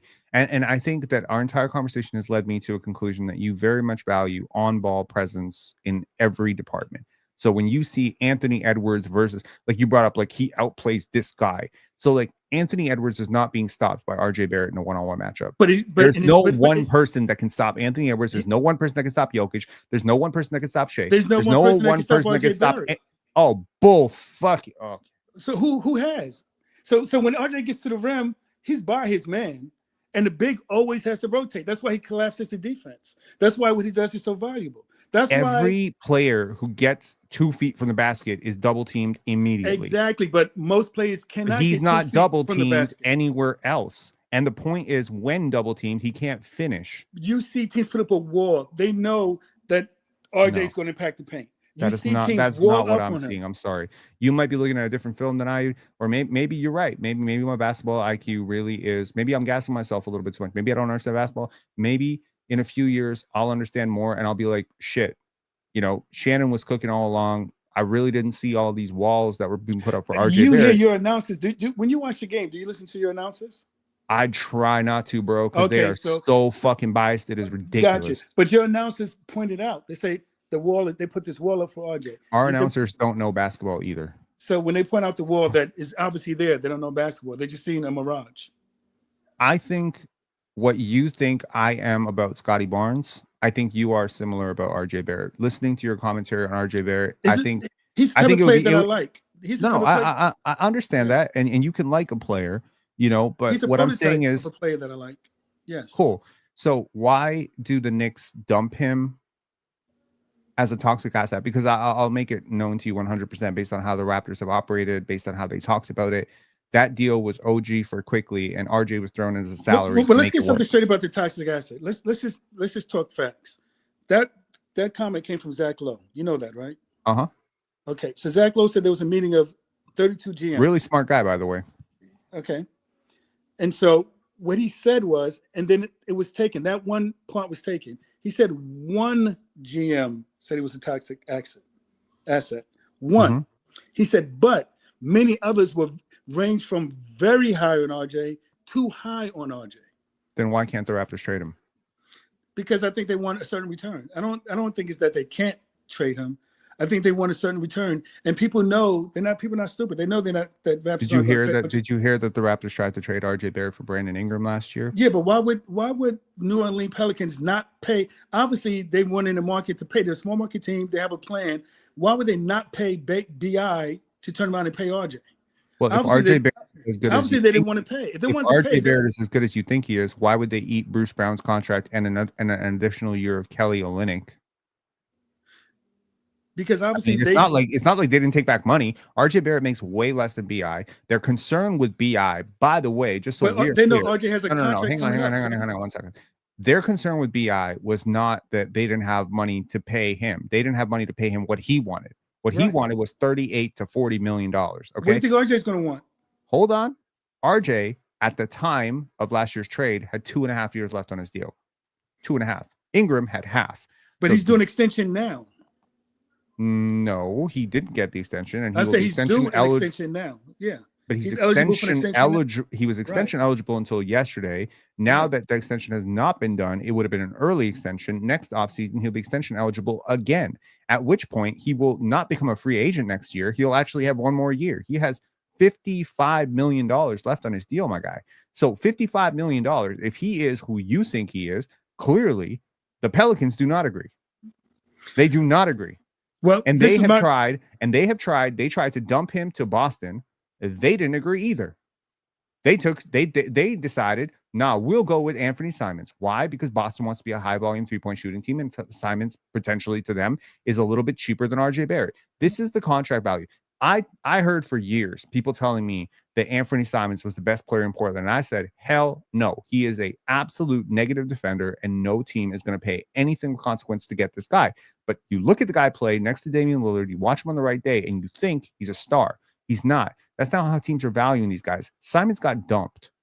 Anthony Simons got dumped because he doesn't have a lot of value. Cole Anthony got dumped this offseason. Cam Thomas didn't get paid. Jonathan Kuminga had to struggle to get his $23 million. I'm trying to tell you that Amen Thompson and Asar Thompson and guys like this are the future of the league. The Tamani Kamaras, the guys who can guard 3-4 positions. RJ Barrett, I would argue, is not a competent defender at one position, does not have the recovery, does not finish well at the basket. You might call that hating. I don't really care.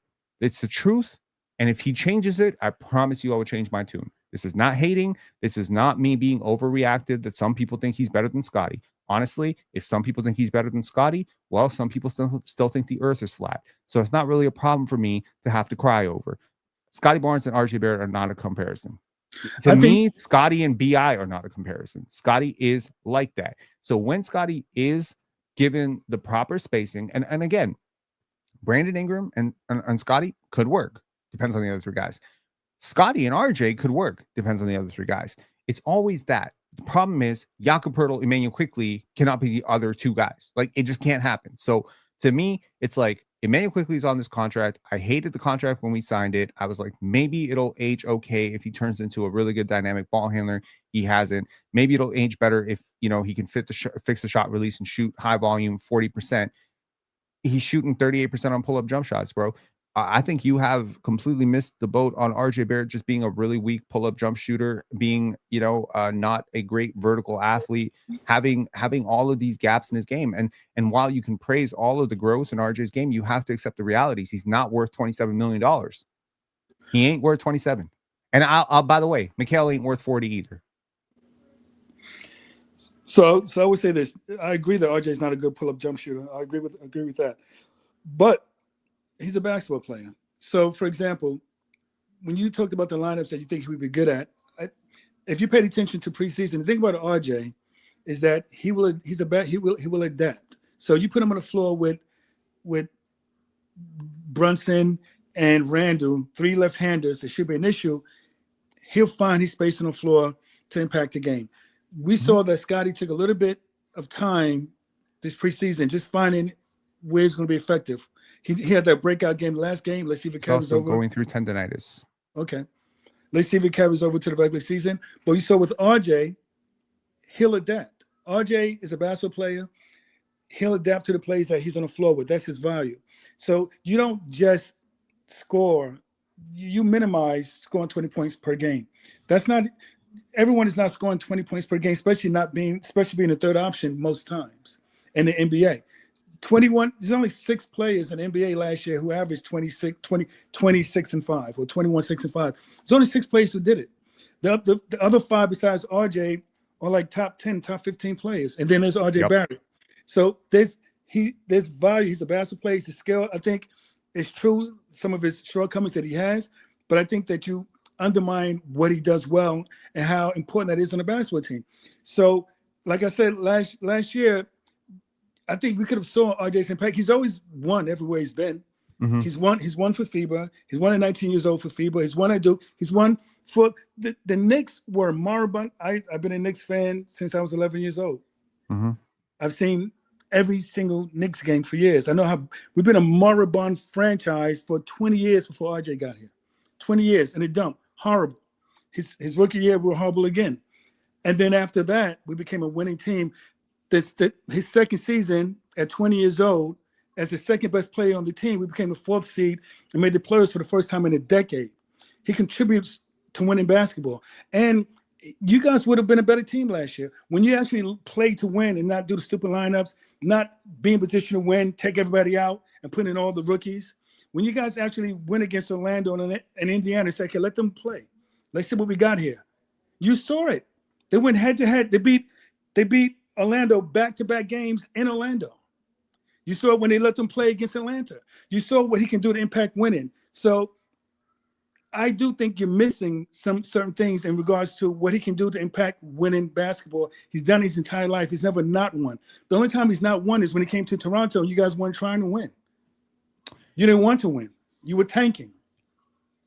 So you think that in a winning context, RJ Barrett is going to be a lot better. He's probably going to be a little bit more locked in defensively. And I hope that you're right. I will say this, though. Scottie Barnes is he was built as a zero level scorer, right? He's like, some people say he's a weak scorer. We obviously cannot debate who's a better defender between Scottie and RJ, right? Like it's a mountains difference. However, I will ask you a question.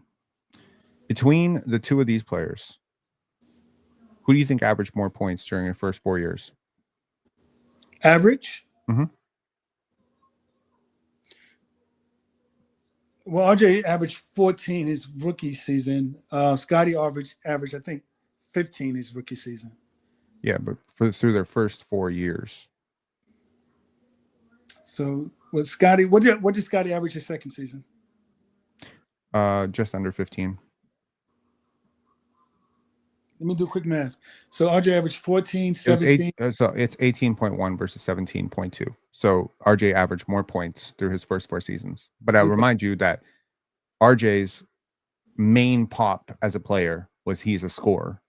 But that was the reputation at Maubert. He's a scorer, rebounder. He's one of the best rebounding for his position. One of the best rebounding players for his position. And he's always been a good playmaker. You think that last year he just became a playmaker? That's not true.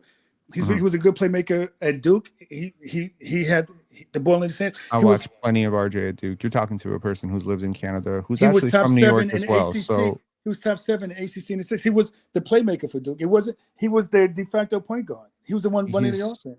He was an all right playmaker. I think he's leveled up considerably since he's come to Toronto. So because they let him play that way. But he was a good playmaker for us. Everyone becomes a better playmaker under Darko, dude. He's a point guard whisperer. He turned your guy Mikal Bridges is a better playmaker today because he played with Darko. Desmond Bane became a better playmaker in Memphis with Darko. Put it to you this way, Penn. Devin Booker became a better playmaker in Phoenix because of Darko. He's just a good Put it to you this way. When RJ was here, he threw the most dunk lobs to Mitch.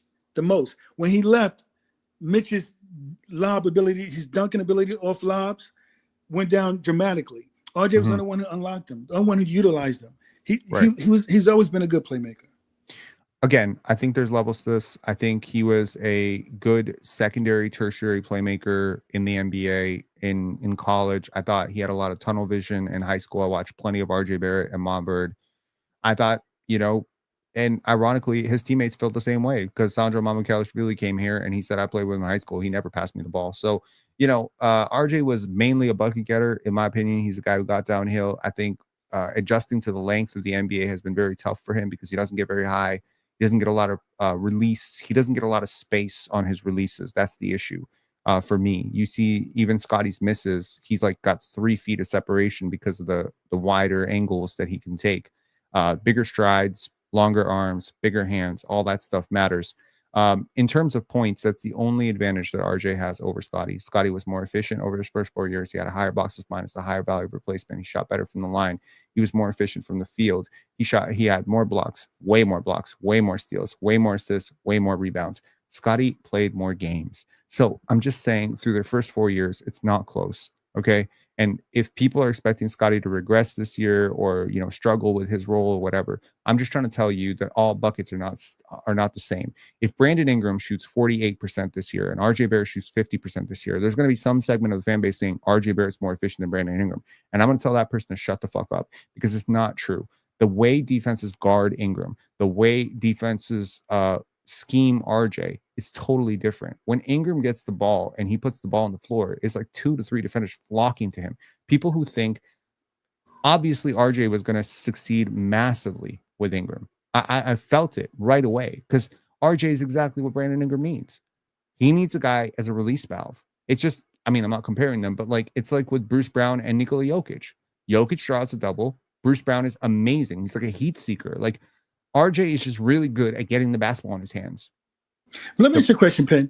So that game when RJ had 25 points, 15 rebounds, 10 assists against Boston, do you think Bruce Brown in his wildest dreams could ever have a game like that? Yes. 25 I'm not saying that 15 points. I'm saying rebounds. Bruce Brown was the fourth most important player on the Denver Nuggets championship team. No, but actually, that particular stat line, you think Bruce Brown is capable of having 10 assists in a game?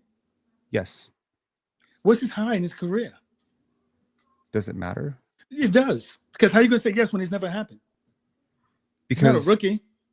Because this is once again, like, this is the, oh my God, this is and that wasn't the only game. Like, RJ had a couple triple doubles last year and a few missed triple doubles, and he had a lot of high assist games. Bruce Brown was on the Raptors. He never came close to that.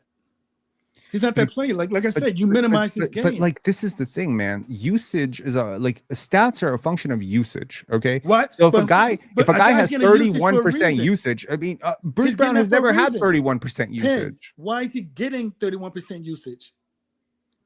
Because the coach deems it. The coach deems it valuable that he gets that. Why would Brown? The Toronto Raptors do not dictate their offense by, like, okay, this is an RJ touch. They play very free flowing, read and react basketball. He has the usage because, as I said, he has a heat seeking missile when it comes to the basketball. He is a heat seeking missile. He always finds. And there's basketball. No value in that. Of course, there's value in that if it comes with efficiency. Brown doesn't have that usage because he's not that. Cam. Okay. Why are we doing this? Why are we acting like empty calorie scoring is like some new? How's the empty calorie scoring when he's won his entire career? The only time he has not won his entire career. He's never been out of the first round. What are you talking about? Won his entire career. He's never been out of the first round. You want to do your research on that? Okay, he got out of the first round with the Knicks, right? Once. How many years? For a team that wasn't 6 years. Wait a minute, Penn. That was his fourth season. And it was for a team that had not made the playoffs in 10 years before he got there. And that same team dumped his ass literally the next know what I said was going to happen when we traded him for OG? Let me tell you what I said was going to happen, Penn. When we traded RJ and IQ for OG, I said, so we blew our load. We don't have any other young players of values to trade. So if we're looking to do another trade to get us to be a legitimate championship contending team, we don't have young players to put in our package. So I said, so that next player we get, who's going to be the next? Because that particular team at that time of that trade was not a championship contending team. It wasn't. I said, we still need more. But what do we have to get more? We had the draft picks. We had no young players. I said, I don't see the player that's going to take this team to the championship level being able to be acquired with draft picks and no young players to attach to it. I was surprised they even got Mikal for 5 picks, but you got me. So now we blew our load. We got rid of our 2 young players, blew our load with the draft picks we have, and this. So at the time of the trade, I said that's a lateral move. I said because we're not going to get farther than what we would have gotten then. Even with that team with RJ, we're not going to get farther. We're not going to get out of the East with that particular team. I said so that's a lateral move. So you think if RJ doesn't go 1 for 10 or 1 for 11 or whatever the hell he shot against Miami, y'all maybe get out of that series? I think that if Julius Randle didn't miss game 1, Miami, in which RJ was our best player, he was our top scorer, most efficient player, led us. We lost that game even though it was close. RJ led us, should have had the win. We lost because Lowry bodied IQ. Okay. IQ led a wash. Lowry bodied him in the fourth quarter. We lost that game. But that was the only game that, even though Randall was hurt, that was the only game he missed that postseason. That was the only game we lost at home the entire postseason because Randall missed it. I think if Randall didn't miss that game, we go to the Eastern Conference Finals because we win that game if we had Julius Randle, that particular game. But RJ was our second best player that series. He went 1 for 10. Somebody. Here's Harden, the thing, man. Here's the thing. Look. Okay. Kai Jones scores a lot of points, right, at the basket. But wait, Penn. Let me just. I'm wrapping. I'm going to land this. My point is that when RJ and IQ got traded, I said it's going to be a lateral move. We're not at that point. We're not going to have the young players or the assets to make this championship level team. People got mad at me for saying that. It's true. We lost to Indiana 2 years in a row. This year we might make the finals only because of what happened to the other contenders with the injuries. But when we get to the finals, we'll get stomped by a real championship level team. We blew the opportunity to be that team with that trade. Interesting. Okay, so first I want to let you know that Bruce Brown did have a triple double against the OKC Thunder in 2022. Okay, so once with the Denver Nuggets. I don't know how many triple doubles. I just decided to look at his game log for that year. Do you know that game that he had a triple double was also the game that he played the most minutes in that year? He played 45 minutes in that game. It was an OT game. What was the? Was it the date? What's the They date won. of the game? No, the date. It was 22/11/23. So November 23rd. Oh, okay. Because I thought it might have happened in silly season. But no. Okay. So my point is, not a lot of players get to play 40 minutes a night. Not a lot of players get to take 20 shots. Not a lot of players get to, get star touches or even get opportunistic touches. What I'm saying is not a lot of players play in an unselfish system like the Raptors, where everyone is looking to find the open man. RJ's greatest gift as a basketball player is getting open. He's very good at it, but there's a reason he's very good at it. One, because he demands touches. He wants touches. He's an aggressive scorer, right? He's great at creating space too with his body. He's very good at creating space. That I'll agree with. The second part is it's a function of opportunities. RJ gets a lot of on-ball opportunities. He will run fast in transition anytime he's going to cut. It's to get the basket so he can put it up. The problem is that cut that he makes on the left baseline, if he doesn't make it, something else is going to happen. But he's going to do it, right? The left corner where or the right. So let's just say we break down a play where Scottie draws 2 to the ball, right? Like there was a play that I broke down 2 games ago where Scottie asks RJ to clear out to the opposite corner so that he can go one-on-one against the Myers Keita and break his defender down. RJ decides to post up Peyton Pritchard. Do you remember this play against the Celtics? No. So Scottie being unselfish just hands it to RJ and just cuts through. RJ doesn't see the clock. It's 9 seconds, 8 seconds, 7 seconds, 6 seconds. He loses the basketball. Then he whips it over to IQ. IQ clearly doesn't know what the hell is happening from the ball. And it ends up being a grenade for Brandon Ingram, who misses the shot. The same exact setup, same play happens with Ochai Agbaji. Scottie says cut to the corner. Ochai straddles the sideline. He goes across the sideline very slowly, creeps behind the defense. Scottie cooks his man, draws a double team, draws a triple team, ships it out. 1 pass, 2 pass, 3 pass, and guess who's open in the corner because Ingram vacates the corner and cuts to the basket is Ochai Agbaji for a wide open 3. My point is all of this chess move shit starts with Ochai Agbaji clearing. RJ Barrett wouldn't clear there. RJ Barrett would never allow the offense to function away from him. So the offense functions towards him. So RJ Barrett would demand a post up there. RJ Barrett would cut looking for the basket. And obviously, if you're Scottie Barnes or Emmanuel Quickley or somebody, and also, like, everyone passes him the ball.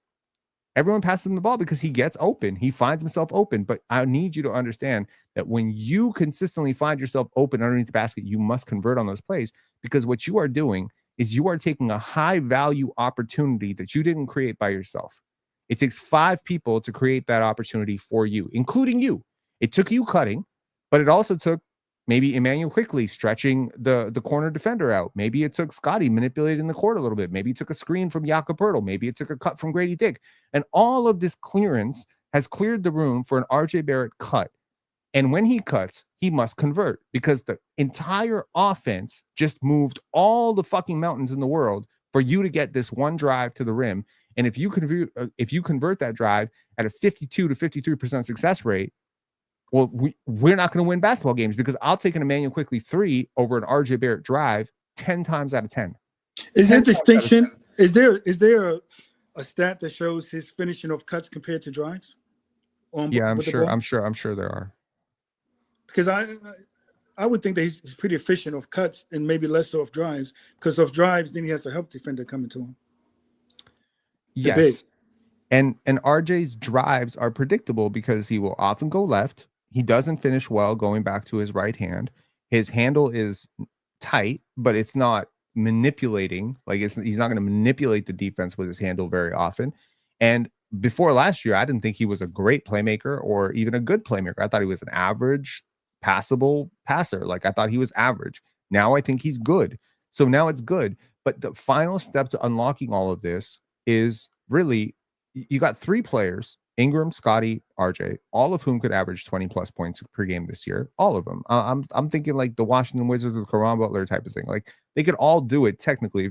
If IQ and Jakob allow it to happen and they get enough minutes, they could potentially all average 20. The difference is there will be a difference in how efficient you will be going through one versus the other versus the other. With Scottie, you need him to hit his corner shots. You need him to hit those, above the break threes. You need him to hit his catch and shoots. With RJ, he solved the catch and shoot shit in Toronto. He's shooting 40%. He's been a lot more consistent here. But now I need him to bring it back from the line. I can't have my wing shooting 62% at the line. That just cannot happen. I agree with that. Right? And Ingram needs to get to the line a little bit more. He needs to get off the peel a little bit faster. He needs to become a little bit better as a cutter. I realize he's not going to be a great cutter, but Ingram and Scottie are awesome at finishing at the basket. Barrett is not. So Barrett, if he is to succeed as a third man in this rotation, if he's going to be the third option going forward, I'll be the happiest person in the world, because at that point you have a hometown legend, who is like the Maple Mamba, and he's prepped to pros and he reps the Canadian national team and he wants to be here and he fits. But in order for him to fit, he has to hit corner threes. He has to continue hitting corner threes, and he has to finish at the basket, because everything Ingram and Barnes are going to do to the defense is going to open up for him to get downhill.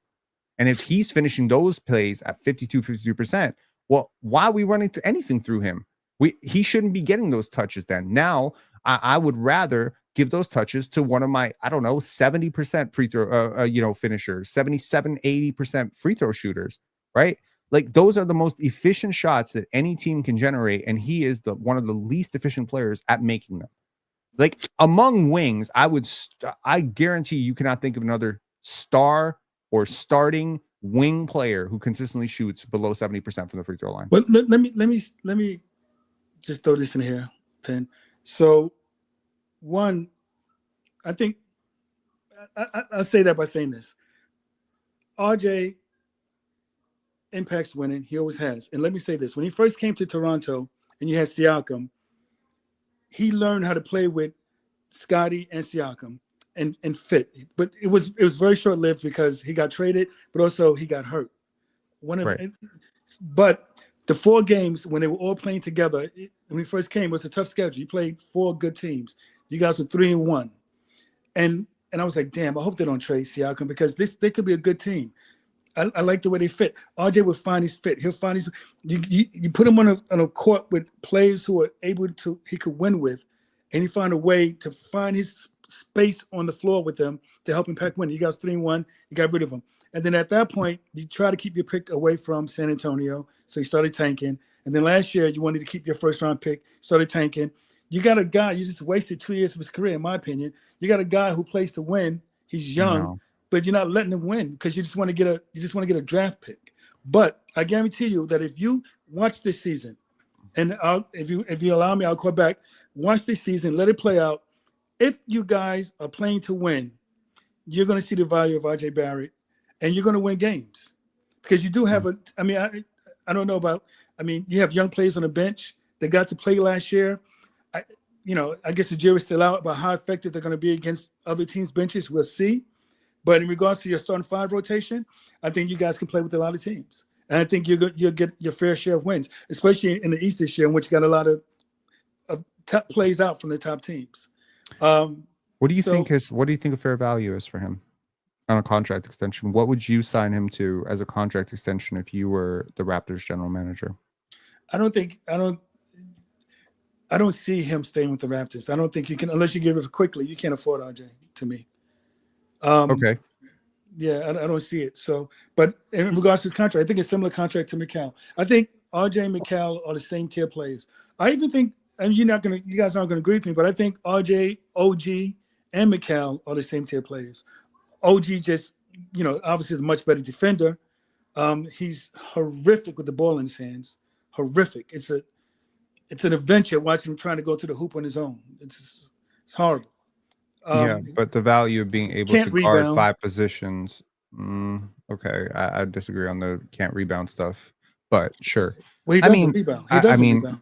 Hey, tell you what, if life ever finds you in the GM chair in New York and life ever finds me in the GM chair in Toronto, I will happily trade you RJ Barrett and a first round pick for OG Anunoby. Happily. With I'll send you seconds. I'll send you gifts. I'll send you flowers every Christmas, man. No, OG Anunoby is the perfect example of a player that I think most but he people wasn't don't winning, value. Why were you guys in the lottery with him and Scottie and Pascal? We made the playoffs. We made 48 I know, wins. but you won the lottery like 2 out of the last 3 years with those guys. Well, the first year, with Scottie and OG, we won 48 games. You care to venture how many of those players are actually in the NBA as above league minimum players right now? It's 4.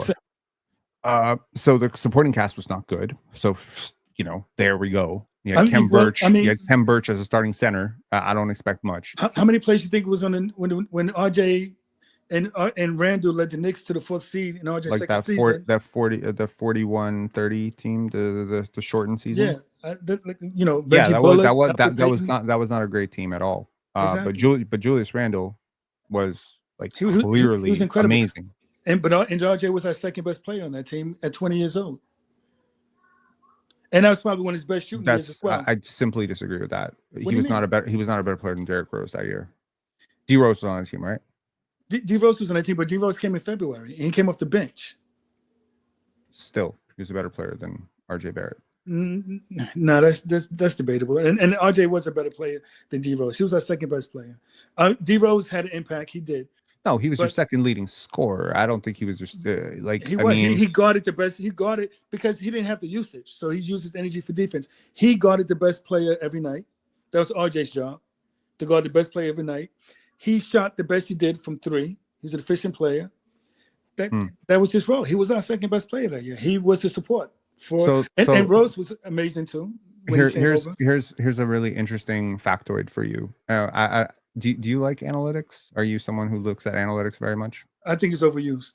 Okay, it's overused. But, sometimes it's just worth thinking about because they factor in things that maybe we're not seeing, like a player who has low usage, how do they operate in the offense? So, for instance, for that team specifically, RJ Barrett was 5th in usage. Interesting. Derrick Rose had a higher usage. Emmanuel Quickley had a higher usage. Julius Randle had a way higher usage. So he wasn't like the second most consequential offensive player, even though he played a lot of minutes and he scored a lot of points. If you watch, but that's why. No. I understand. I understand what you're saying. It's not gospel. It's certainly not gospel. If you watch the games, RJ was clearly a second most important player until Derrick Rose came. Here are the players that had a higher value of a replacement than RJ Barrett. Now I just want to prepare you because it's going to be shocking for you. Mitchell Robinson, Taj Gibson, Emmanuel Quickley, Reggie. Mitchell Robinson was hurt that whole year. He played 31 games, and in 31 games that he played, he had a greater value of a replacement than RJ did in 72 games. But we started winning after he was gone, and Nerlens Noel was our center. Anecdotal.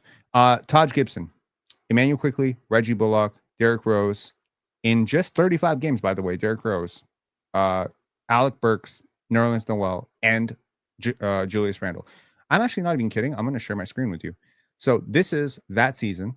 This is the value of replacement rankings. I've highlighted RJ in terms of where he ranks in all these metrics. He ranked 11th in box plus minus. He was 15th in defensive box plus minus. He was 11th in win shares per 48. He was 4th in total win shares, 3rd in defensive win shares. He was 10th in turnover percentage. In terms of free throw rates, I mean, these guys don't count, small minute sample size. He was effectively 7th, 6th on the team in terms of free throw rate. So Emmanuel Quickley got to the line at a greater rate than him, which is crazy to say. Mitchell Robinson got to the line at a greater rate. Nerlens Noel got fouled at a greater rate. Now you can say it's not fair to say all this, but the truth is efficiency matters, man. The truth is, if you watch the Knicks, you understand how important RJ was to that team, and know that we don't snip the playoffs without him. And to know that, when you shoot 45.7% from 2, okay, and that was the year that he shot crazy hot from 3. So that was the one year where, like, as a person who was watching a Canadian guy in my former hometown, I was like, yo, RJ going lit, like he's getting lit right now, like he's going off. But you understand that per 100 possessions, he gave you 25 points on 21 shots. You think that's good on a hot shooting 3-point shoot season that he's never been able to replicate? He shoots like 33% from three on his career, if I'm not mistaken. 34%. I know that players came in, like for example, Kawhi, Harden. Players came in and they played RJ, and when they left, Kawhi said he's going to be a really good player. The way he competes, what he did, players came out singing his praises. So there's a difference between, you can read me these analytics. I watch the games. I know what players said when they played against them, and I know how he impacted those wins. Well, I know that. You're watching. I think you watch too much on the ball. That's it. That's I came to this conclusion about 2 minutes into our conversation when you mentioned your favorite players. I continued to feel this way when you started to talk about, Bruce Brown versus RJ Barrett, etc. Bruce Brown with Denver was I think, a more impactful winning player than RJ Barrett has ever been. That's it. I think he is a more optimal at that version of him. And I could agree that maybe you could argue that if RJ was playing with Nikola Jokic, he'd be even better off. No, what I'll argue is that if you swap RJ for Bruce Brown when we went to 2020 playoffs, we lose to Cleveland. We don't get out the first round. Yeah, but you could also argue that the Denver Nuggets don't win a championship. So, it's tomato. I don't know like right now, how are you going to debate RJ Barrett versus Toumani Camara when they're completely different basketball players? Like Toumani Camara does one thing. I would rather have Toumani Camara just for the same reason I'd rather have OG Anunoby. For the same reason I would rather have Herb Jones. For the same reason I would rather have Trey Murphy. Because I value certain things in the basketball court. But Herb Jones, none of the things that I really fucking care about, none of the things that I really care about in basketball have to do with being able to beat your man off the dribble necessarily, unless you're an efficient finisher. So yeah, I care about if De'Aaron Fox can beat his man off the dribble because he's a primary option who can finish in the paint. I don't care as much if RJ Barrett can beat his man off the dribble because he can't finish in the paint. And he's not a pull-up shooter. So it doesn't matter. So right now, RJ is like a role player who makes $27 million and scores a lot of points on a lot of touches. You see? Like you can say that, or I can say and does not play good defense. Or I can say that before RJ Barrett came to the Knicks, we were a moribund franchise. When he came to the Knicks that second season, we had a team full of guys who are not in the NBA anymore. Most of those players that were on that team are not in the NBA anymore. And RJ was our second best player. I don't care what the analytics say. He was the second best player on that team. And then his fourth season at 22 years old, he was our second best player in that postseason that took it to game 6 of the semifinals. And if Randall would have played in that series, we would have went to the Eastern Conference Finals with RJ Barrett as our second best player at 22 years old in his fourth season. He impacts winning. So you can give me the analytics, what you think analytics say, and you can give me your opinion based on what you believe RJ is. I give you facts that wherever he's been with Team Canada, you guys have never medaled in the World Cup. And then as the second best player in FIBA, you get the bronze with RJ Barrett. And FIBA against these United States, you get your first goal with RJ Barrett and FIBA at 19 years old. Yo, if Jamal Murray had shown up, but he didn't. So he didn't. So then, in addition to that, at Duke, he goes to the Elite Eight. And then he comes to the Knicks, and he would have won for you guys if you were interested in winning. If Toronto was interested in winning, RJ would have helped you win. Well, you know what? The good thing is, on Wednesday, the Raptors tip off their season. Is officially a day away because we are at 2 a.m. here. And the Raptors are trying to win basketball games now. Mm-hmm. So we will see if RJ can miraculously start hitting free throws, if he can start hitting his layups, if he can start finishing through contact, and if he can be a more detail-oriented defender. Well, what about this? If he can, then I hope that the Raptors will find a way to keep him and that they will trade somebody else. If he can't, then I need you to come on here after 4 or 5 months, call into a show when the Raptors play the Knicks, and maybe we can talk about why RJ Barrett is not suddenly good at all the things that he's been bad at his whole career. Internet cut out.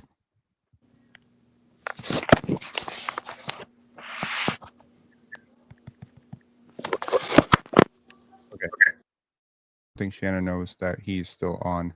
So, anyways, nice one saying, dang, my net was bugging too. Oh, back.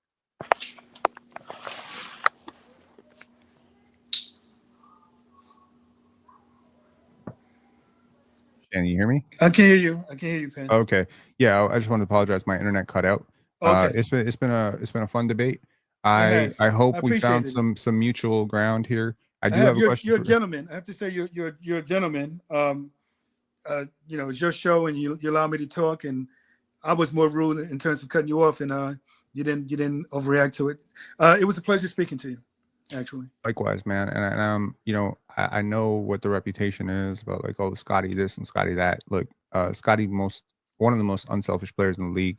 Ain't no one rooting for RJ's success more than Scottie on this team. I guarantee you. Like, he's pushing for every time RJ gonna have 30-point games, and if Scottie has 12 points in that game, Scottie gonna be real happy about it. So I agree. you know, so it's I always hate this thing about the Raptor fans sometimes do, which is they want to pit one player against another when they're on the same team. I agree. If RJ is a good finisher in the paint this year and a good corner shooter, that's going to open the floor up for Scottie and BI a lot. If Scottie's hitting his corner threes, that's going to open. It's a team game, you know. And I'm actually going to devote the rest of this live, the next 10 minutes into game theory and stuff. So, yeah. But thanks a lot for coming on. Thanks for having me. Speaking facts and speaking wisdom. And you tune in for you watch me on Player's Choice? No, I just watch you here. I don't. Oh, okay. I don't Got you. It's like interesting when people call me Penn. I assume they're coming from Player's Choice. All right, man. Appreciate you. Go Knicks. Appreciate you. Thank you. Peace. Okay. All right. Hold on. Pull this off. Okay. I seem to have bars right now. I might.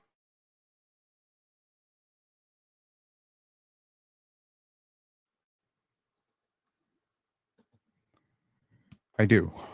I have one. No, it ain't it. Ain't happening. I'll talk to y'all about this tomorrow. Peace.